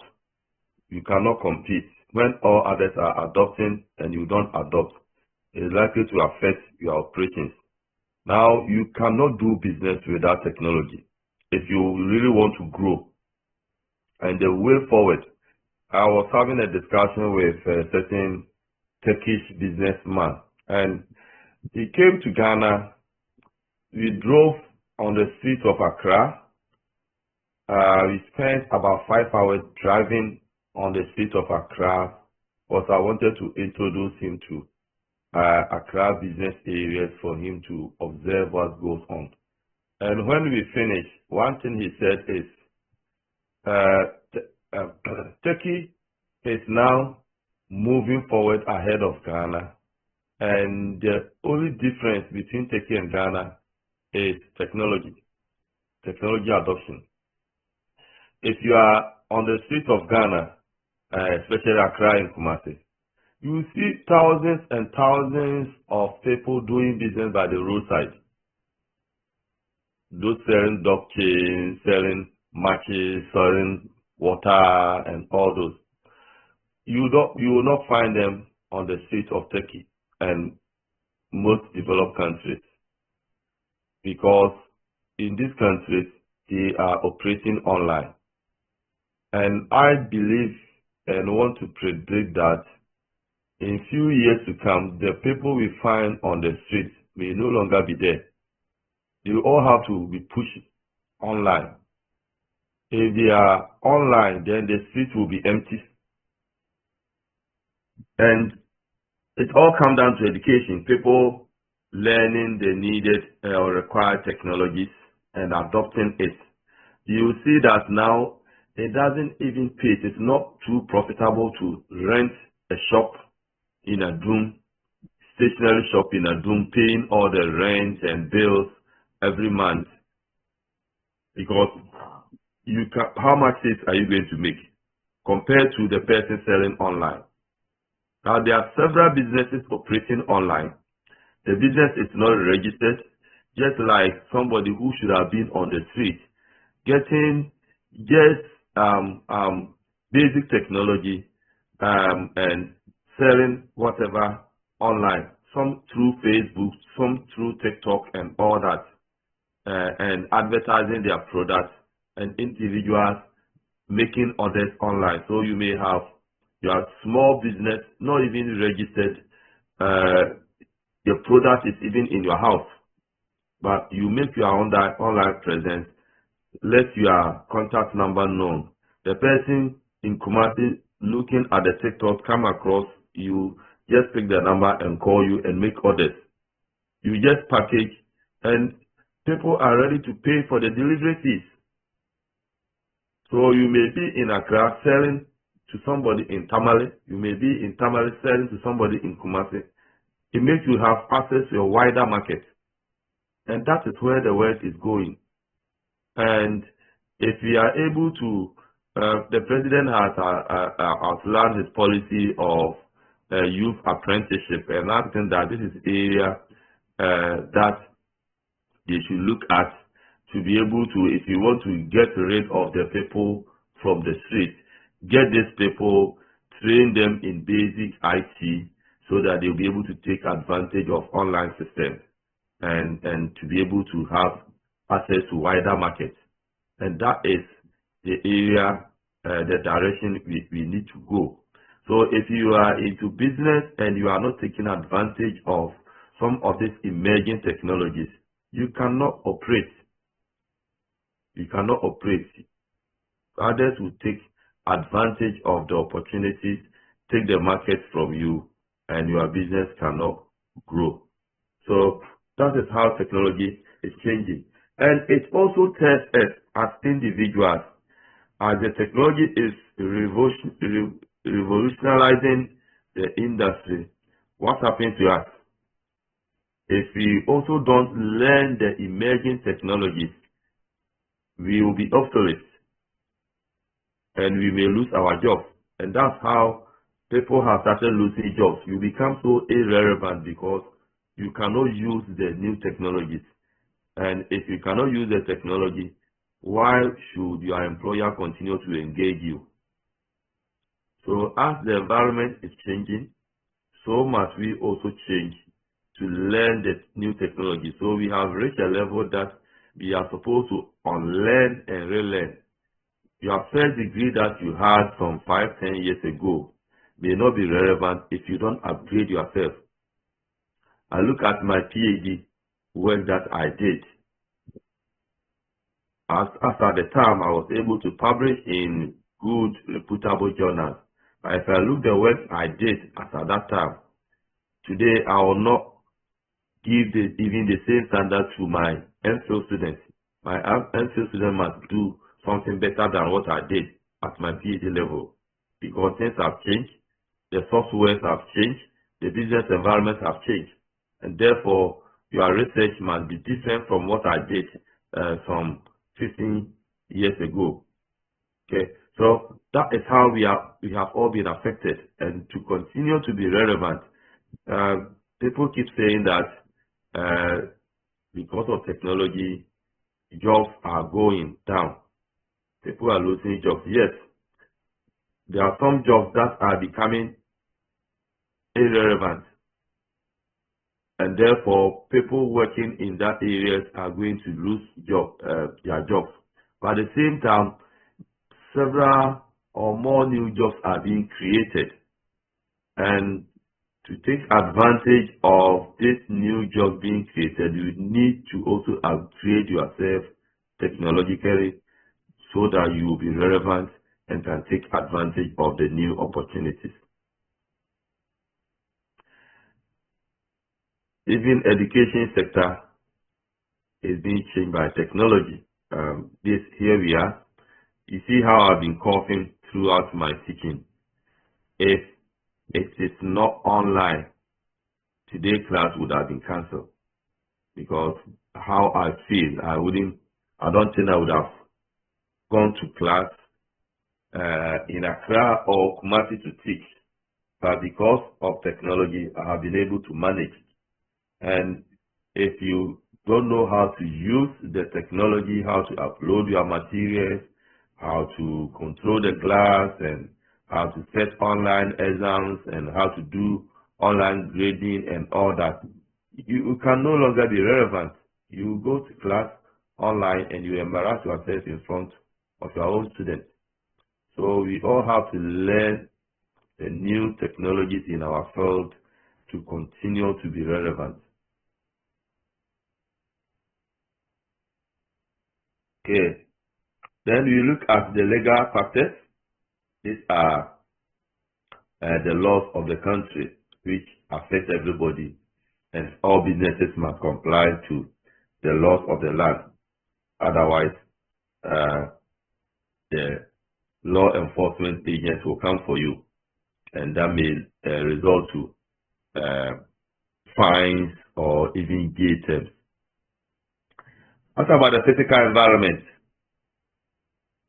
How is the physical environment affecting us? We are talking about sustainability, circular economic practices, and ESG. How is that affecting the way we do things? Now there's pressure on businesses to be more sustainable environmentally. How are you adopting sustainability issues in your organizations?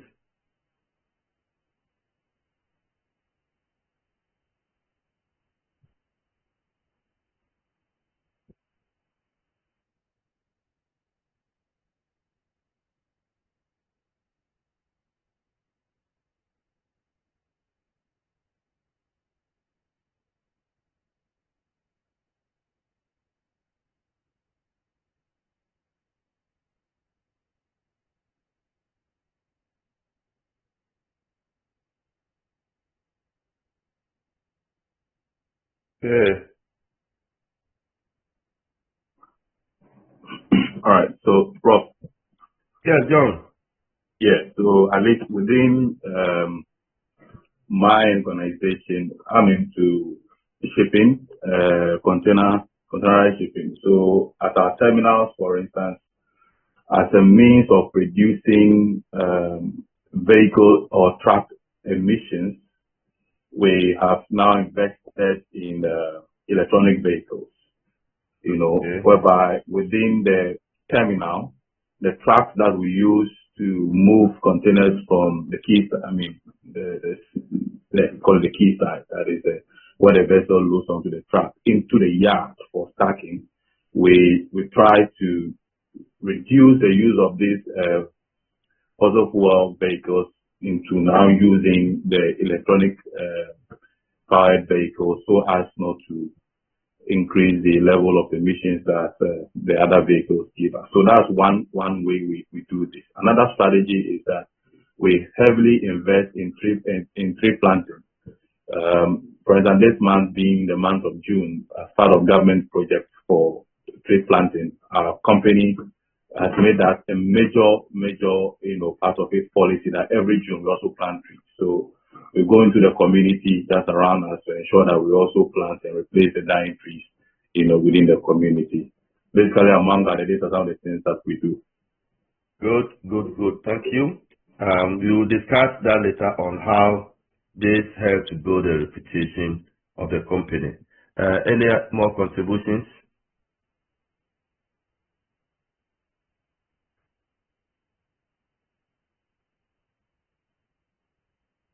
Any more contributions on this? Yeah, Prof. This is Bridget. Bridget, please go ahead. So, in my industry, which is the banking industry, when we are extending credits now, we ensure that the clients that we are extending credit to are complying with the ESG policies in regards to their industry.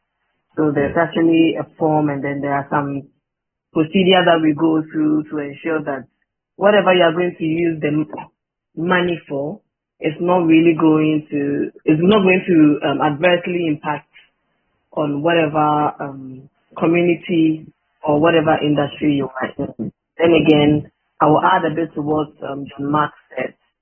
We are also into tree planting. I work with CBG, and we take it so passionately, so passionately. So we try to plant trees in certain communities and certain parts, in certain times of the month, so that we help grow the environment. Yes, thank you so much. This is so important. My problem with the tree planting is that sometimes we are so passionate, we spend money to buy the trees, we plant them. After planting, you don't monitor. It's like giving birth to a child, and after the child is born, you leave that child astray. It creates more problem for the society. So maybe what I would advise is after the planting, let us monitor sometimes we do the tree planting, we take the media attention to show that we love the earth, we love the environment as a planting, no monitoring, no watering, and sometimes you plant about 1,000 trees and just about less than 20 will survive. So that is area we need to do more. But again, I like that bit of making sure that the clients that apply for financial support, they have to include their policy on sustainability before they get the loans or the assistance that they want. And that is a very positive one. And there's pressure on companies to include their environmental reporting in their even financial statements. So that is a good one. Let's take from Idrisu.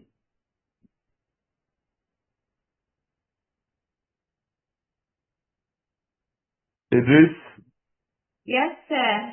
So, for myself, with regards to the mining sector, what we do is that we also have ESG metrics, and then we also, as part of a way of investors also seeing that we are serious with ESG, we normally have those reports that we do, that we have external people coming to audit to ensure that we meet all the ESG measures, especially with the fact that we deal with most of our processes have to do with the environment and also with the community as well. So it's something we don't really joke with at all. Thank you. Good. So this is becoming part of strategy of every organization to include your ESG, your environmental reporting standards in your strategy. Idris, are you there? Idris? Yes, please, I'm here. You are Benis. Okay, I heard this. I heard it. Yes, I was referring to Idrisu. Okay. His hand is up, but he's not talking. Okay, thank you, Beatrice.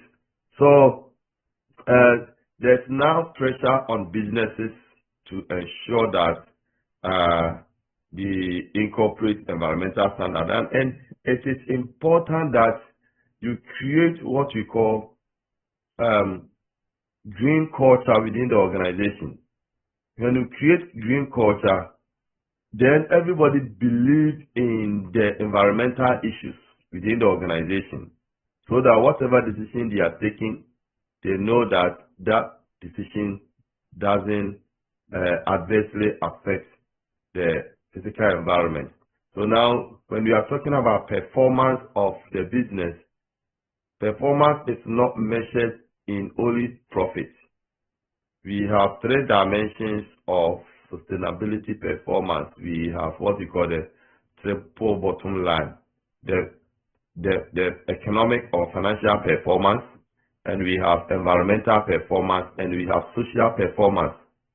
Social performance has to do with the policies you have within the organization with regard to employees' health and safety, creating conducive environment for your employees to work, and ensuring that you are responsive to the social issues within the community where you work, and making sure that employees are paid based on their output and all that. So the social aspect is also important, and also the environmental aspect, ensuring that you don't destroy the environment. You incorporate environmental issues in your activities, your operations, and also recycling. So we talk about circular economic practices. We have moved away from sourcing raw materials, produce and dispose the waste. Now we are moving away from that to circular practices where you source the raw materials from sustainable source. And once you have the raw materials, you produce the waste is also becoming the starting point for another product. You recycle, reuse the waste. So companies are now embracing such practices. Now you go to most of the top hotels, the 4 stars and the 5 stars, they are now moving away from the plastic bottles. Many of them are using the glass bottles to serve so that they can recycle. They collect the waste water, and they have treatment plant to, I went to Labadi Beach Hotel, they have their treatment plant where they collect the wastewater from the washroom, from the kitchen, treat it, and use it to water their flowers and the grasses, the lawns. So that is where companies are going. And even in the field of construction, it is difficult to win government today if you don't show your environmental reporting. Do you need to cut trees to get the board for the flow of the buildings, or you use recycled materials? You need to prove all this before you can be given a contract. So that is the way to go, and companies are, especially if you have something to do with exporting to foreign countries. They want to see your environmental records because they don't want you to destroy the environment to be able to export. So they want to see your environmental records before they can clear you to give you the certificate to export to those countries. So again, as we go through all this external environmental analysis, we try to identify both opportunities and threats. And as I said, this must be done well. The analysis goes beyond what we have discussed. As a manager, you must listen to the news. You must know what is going on globally and nationally. And you must attend business meetings. You must watch the television to know what's going on around the world. You must attend cocktail parties. A manager in the UK, a manager was sacked some time ago. One of the reasons why he was sacked was that he was not attending cocktail parties. You need to attend cocktail parties where you meet players within your industry. You can discuss about business issues. You understand the trends within the industry. You must get all information about the industry, and that will help you to make informed decisions about your company. So it goes beyond what we have discussed, and that is how we do the environmental analysis to understand the business environment where we operate, and that will help you to make informed decisions. It will help you to be able to identify opportunities and threats within the business environment. Okay, so once we have gone through this analysis to identify the opportunities and threats, then you move on to the internal environmental analysis. And before we do that, I want to show you a video on Market Porter 5 forces analysis. So let me quickly show you the video.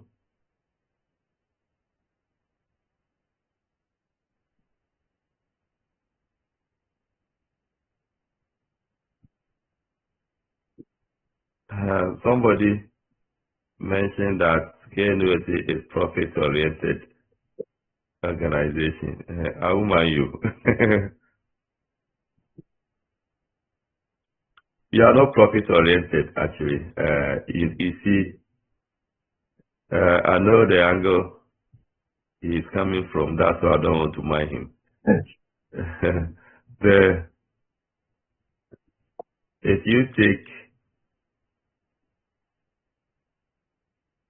just a minute, videos. Where's my videos?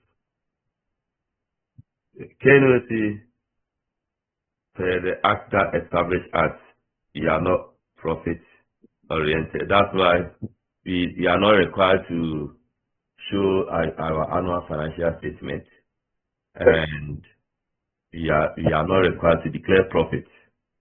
Have you ever heard that KNUSC has declared profit? If you declare profit, who is going to pay the profit? Who are the shareholders? So you are not profit oriented. We can make surplus, but not profit.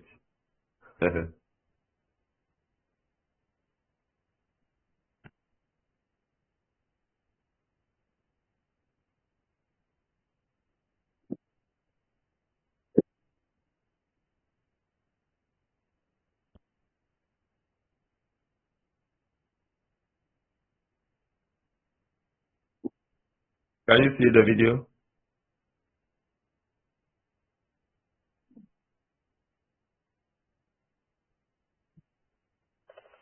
Hi, and welcome to this webinar. My name is Pepijn Schoenmaker. I would like to talk to you today about the 5 forces model of Michael Porter. Perhaps you've already heard about the 5 forces model of Michael Porter. But let's have a look at a deeper understanding and a learning about this model. The 5 forces model of Michael Porter is really essential for your Cgsl analysis. The model distinguishes the market attractiveness of the business. This is basically why this model is invented. So it determines the market attractiveness. How attractive is your market? How attractive is the market where all these competitors are active in, and how do we determine the attractiveness? Michael Porter invented this model in 1979, and actually he has 5 different forces which he thinks, or which are the most important forces to determine the market attractiveness. Let's have a look at these 5 forces. In the middle, you find the rivalry amongst existing competitors. So all your competitors, including yourself, including your own business, focuses in this middle section of the model. The rivalry of these competitors are being influenced by the 4 forces around them, surrounding them. Each of this competitor has to deal with a certain threat or a certain power which gives the rivalry a higher tension. Let's have a look at these forces surrounding them. Let's first start with the threat of new entrants. Every business has a certain threat, or maybe less of a threat, of entrants who want to enter the market which you are in and which your competitors are in. You can imagine that entrants from overseas or from different countries like China try to enter a market and try to also have a piece of the pie where they want to sell their products. Maybe the products that are similar to the products that you already sell. Another threat is the threat of the substitute products. You can imagine that there are products kind of similar to your products, or which are a perfect substitute for the products that you already sell.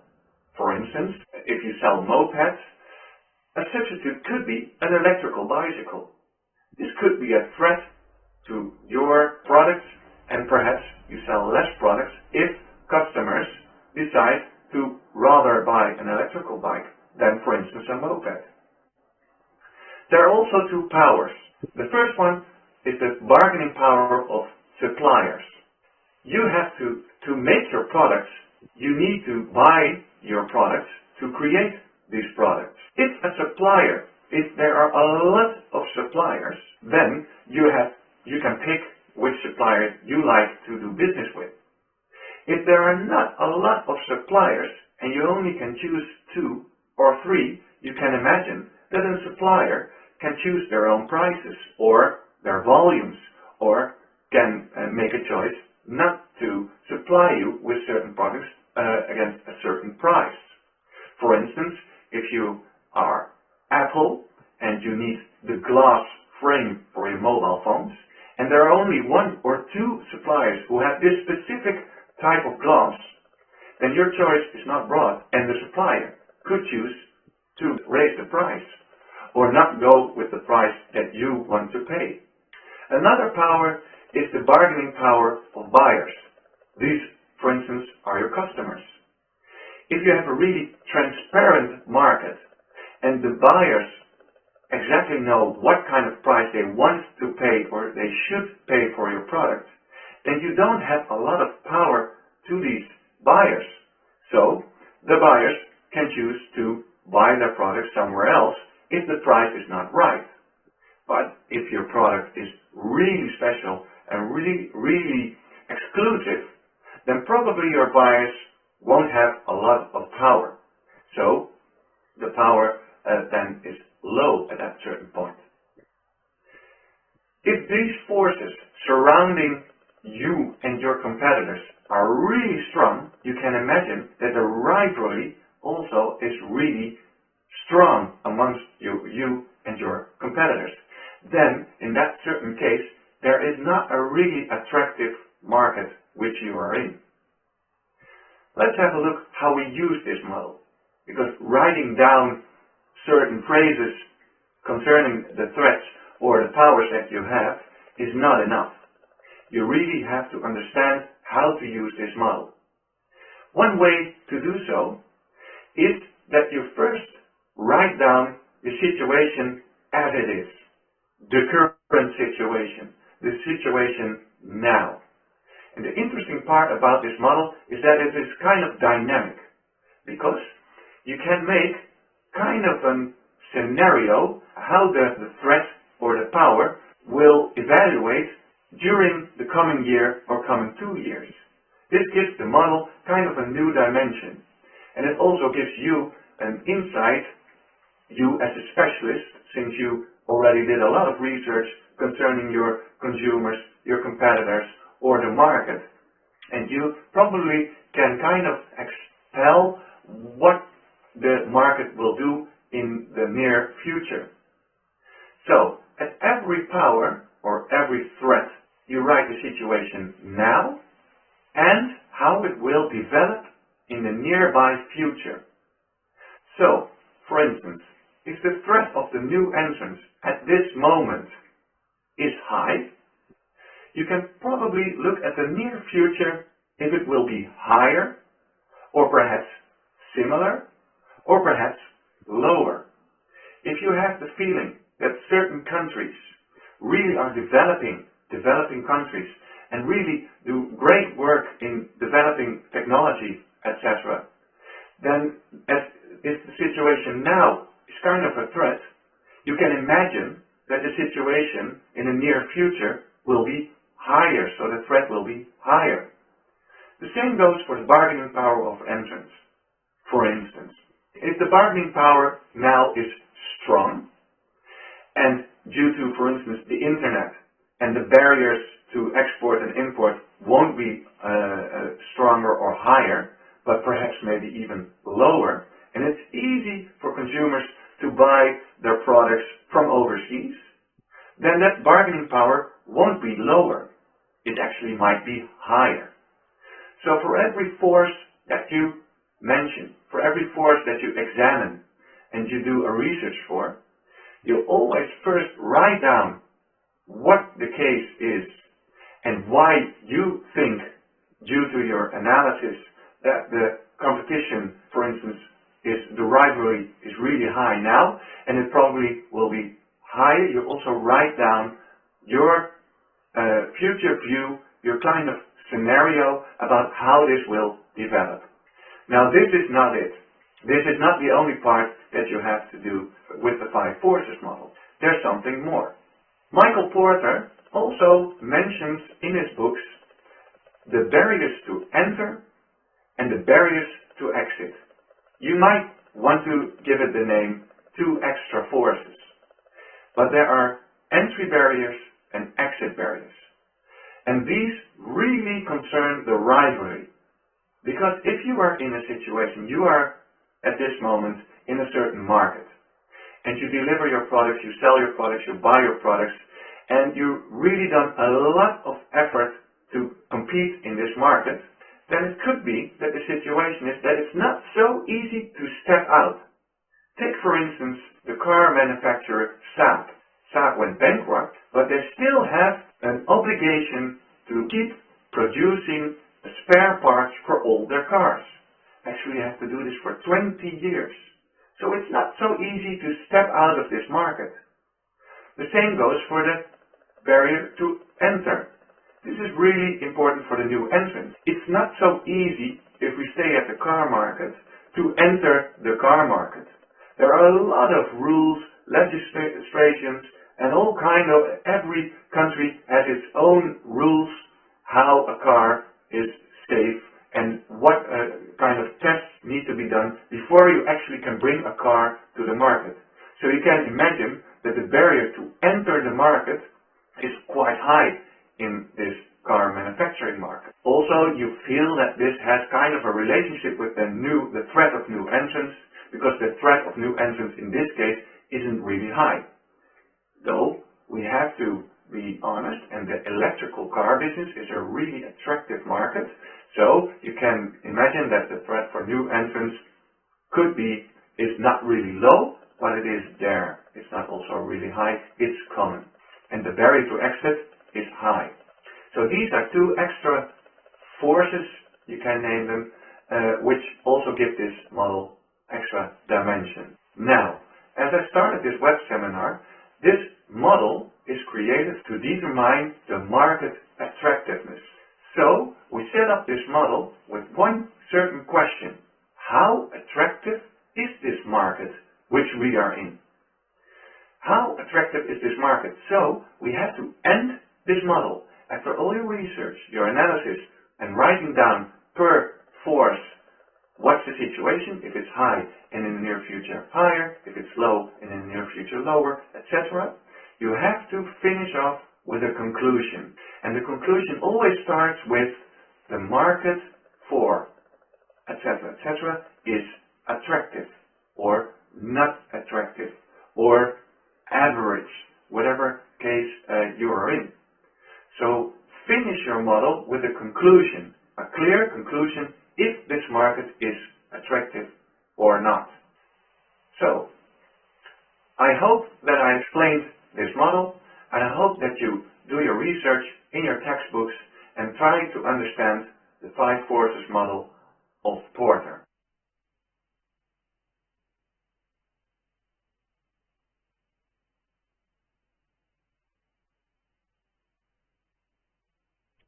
Please hold on for a minute. Hold on for just a minute. I'll be with you.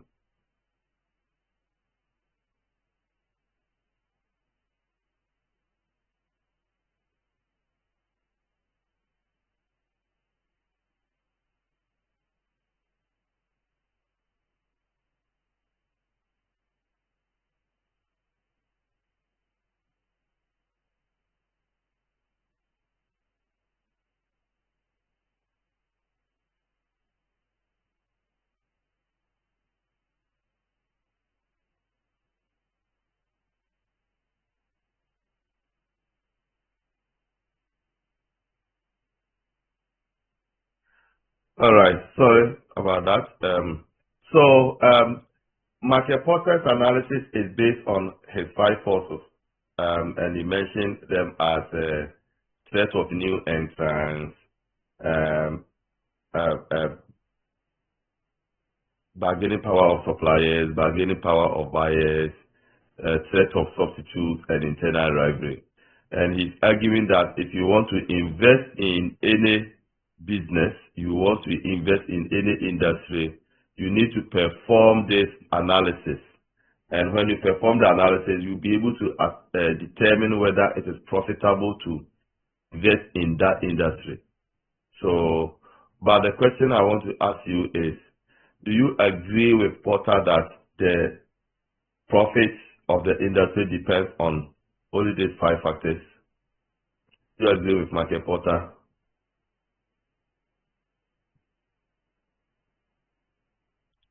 Do you agree with Porter?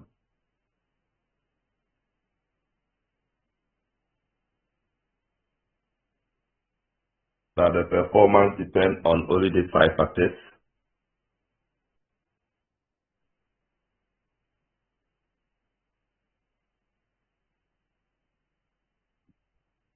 Any answer?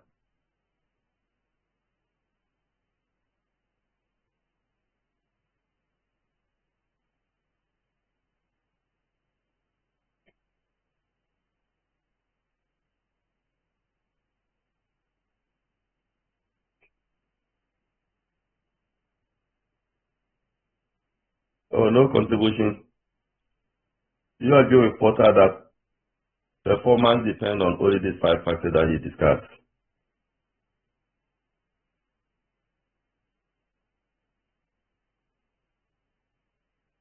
Okay, so I'll leave the question for now.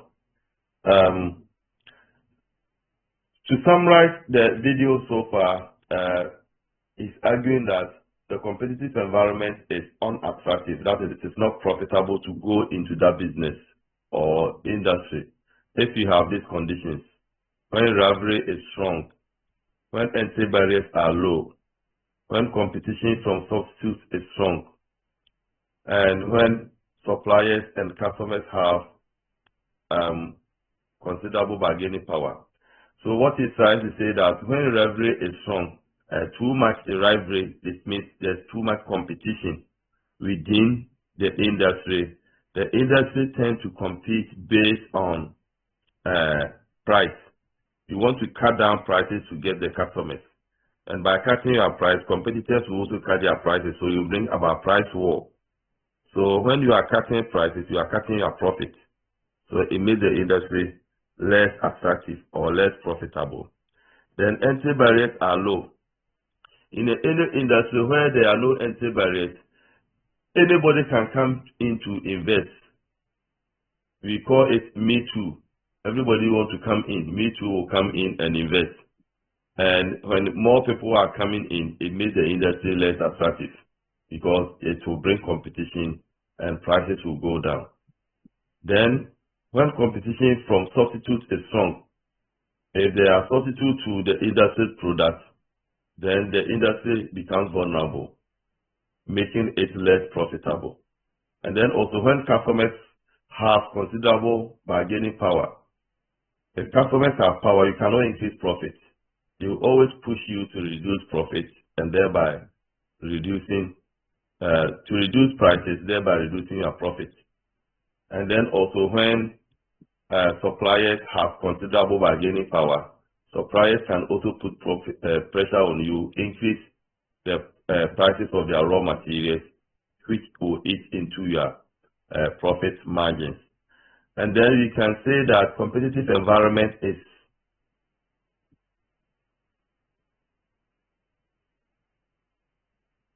attractive when you have these factors. When rivalry is moderate, so that we don't have too much competition within the industry, then you can be able to increase your prices to get more profit. Entry barriers are relatively weak, high. So in an industry where entry barriers are high, due to maybe the restrictions in getting a license to operate in such an industry, it becomes more profitable. So in any industry where you find it difficult to get a license to operate, like the telcos, you cannot easily get license to operate. So we still have only 3 or 4 players within the industry. It made the industry more attractive, more profitable. The banking industry, to get a license from Bank of Ghana to operate, and then the capital requirement, all put restrictions on. They serve as barriers to entry. So entry barriers are high, making that industry more profitable. When there are no good substitute suppliers and customers are in a weak bargaining position, it makes the industry more attractive. If customers are in a weak bargaining position, you can increase prices. They have no substitute and they have no options. When suppliers don't have power, when they supply, you can give them whatever amount you want it makes the industry more powerful and more profitable. So we say that the weaker the competitive forces, the greater an industry's profit. So that is Market Porter. But the question I asked earlier on is, do you agree that profitability depends on only these 5 factors? Obviously, the answer is no. Well, even though Market Porter's model has been widely used, it's been very relevant model, but profitability or performance depends on other factors. We just discussed the external environmental factors. Each of the external factors is important in influencing performance. So the Market Porter's 5 forces framework, though relevant, they are not the only factors that can influence performance of the business. All right, it's past 12 o'clock now, so I don't think we'll be able to go into the internal factors. We have been on the screen for too long, so we can close for today, and next week, Saturday, Sunday, we shall continue. I'll communicate the time to you for next week, and your classes will also share with you. All right. Any more questions before we go?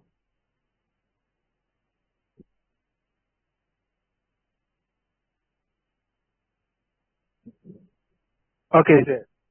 Yes.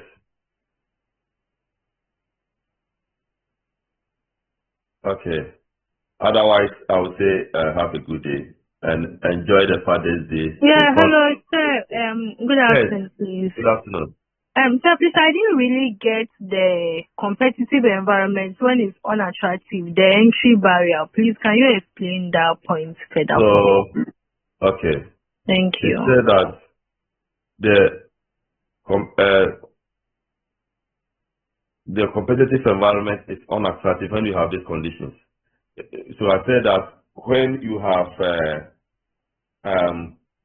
customers having considerable bargaining power in any industry where customers become powerful, to the extent that you cannot easily increase price.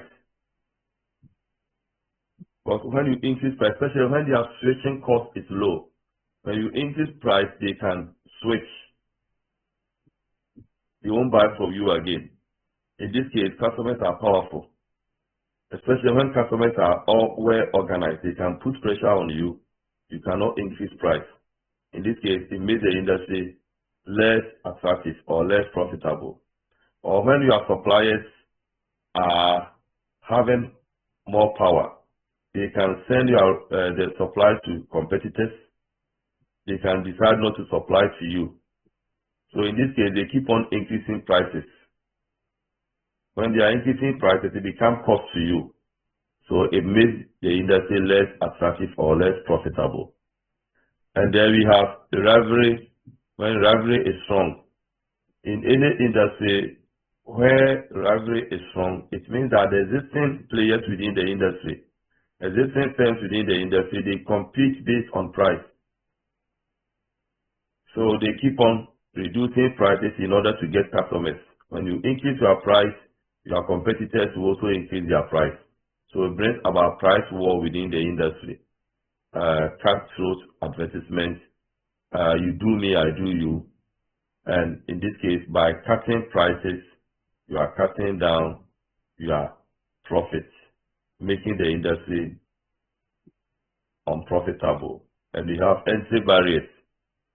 When entry barriers are weak or low, anybody can come into the industry. And when more people are coming into the industry, they bring about competition, making the industry more less attractive. And competition from substitutes. If customers can have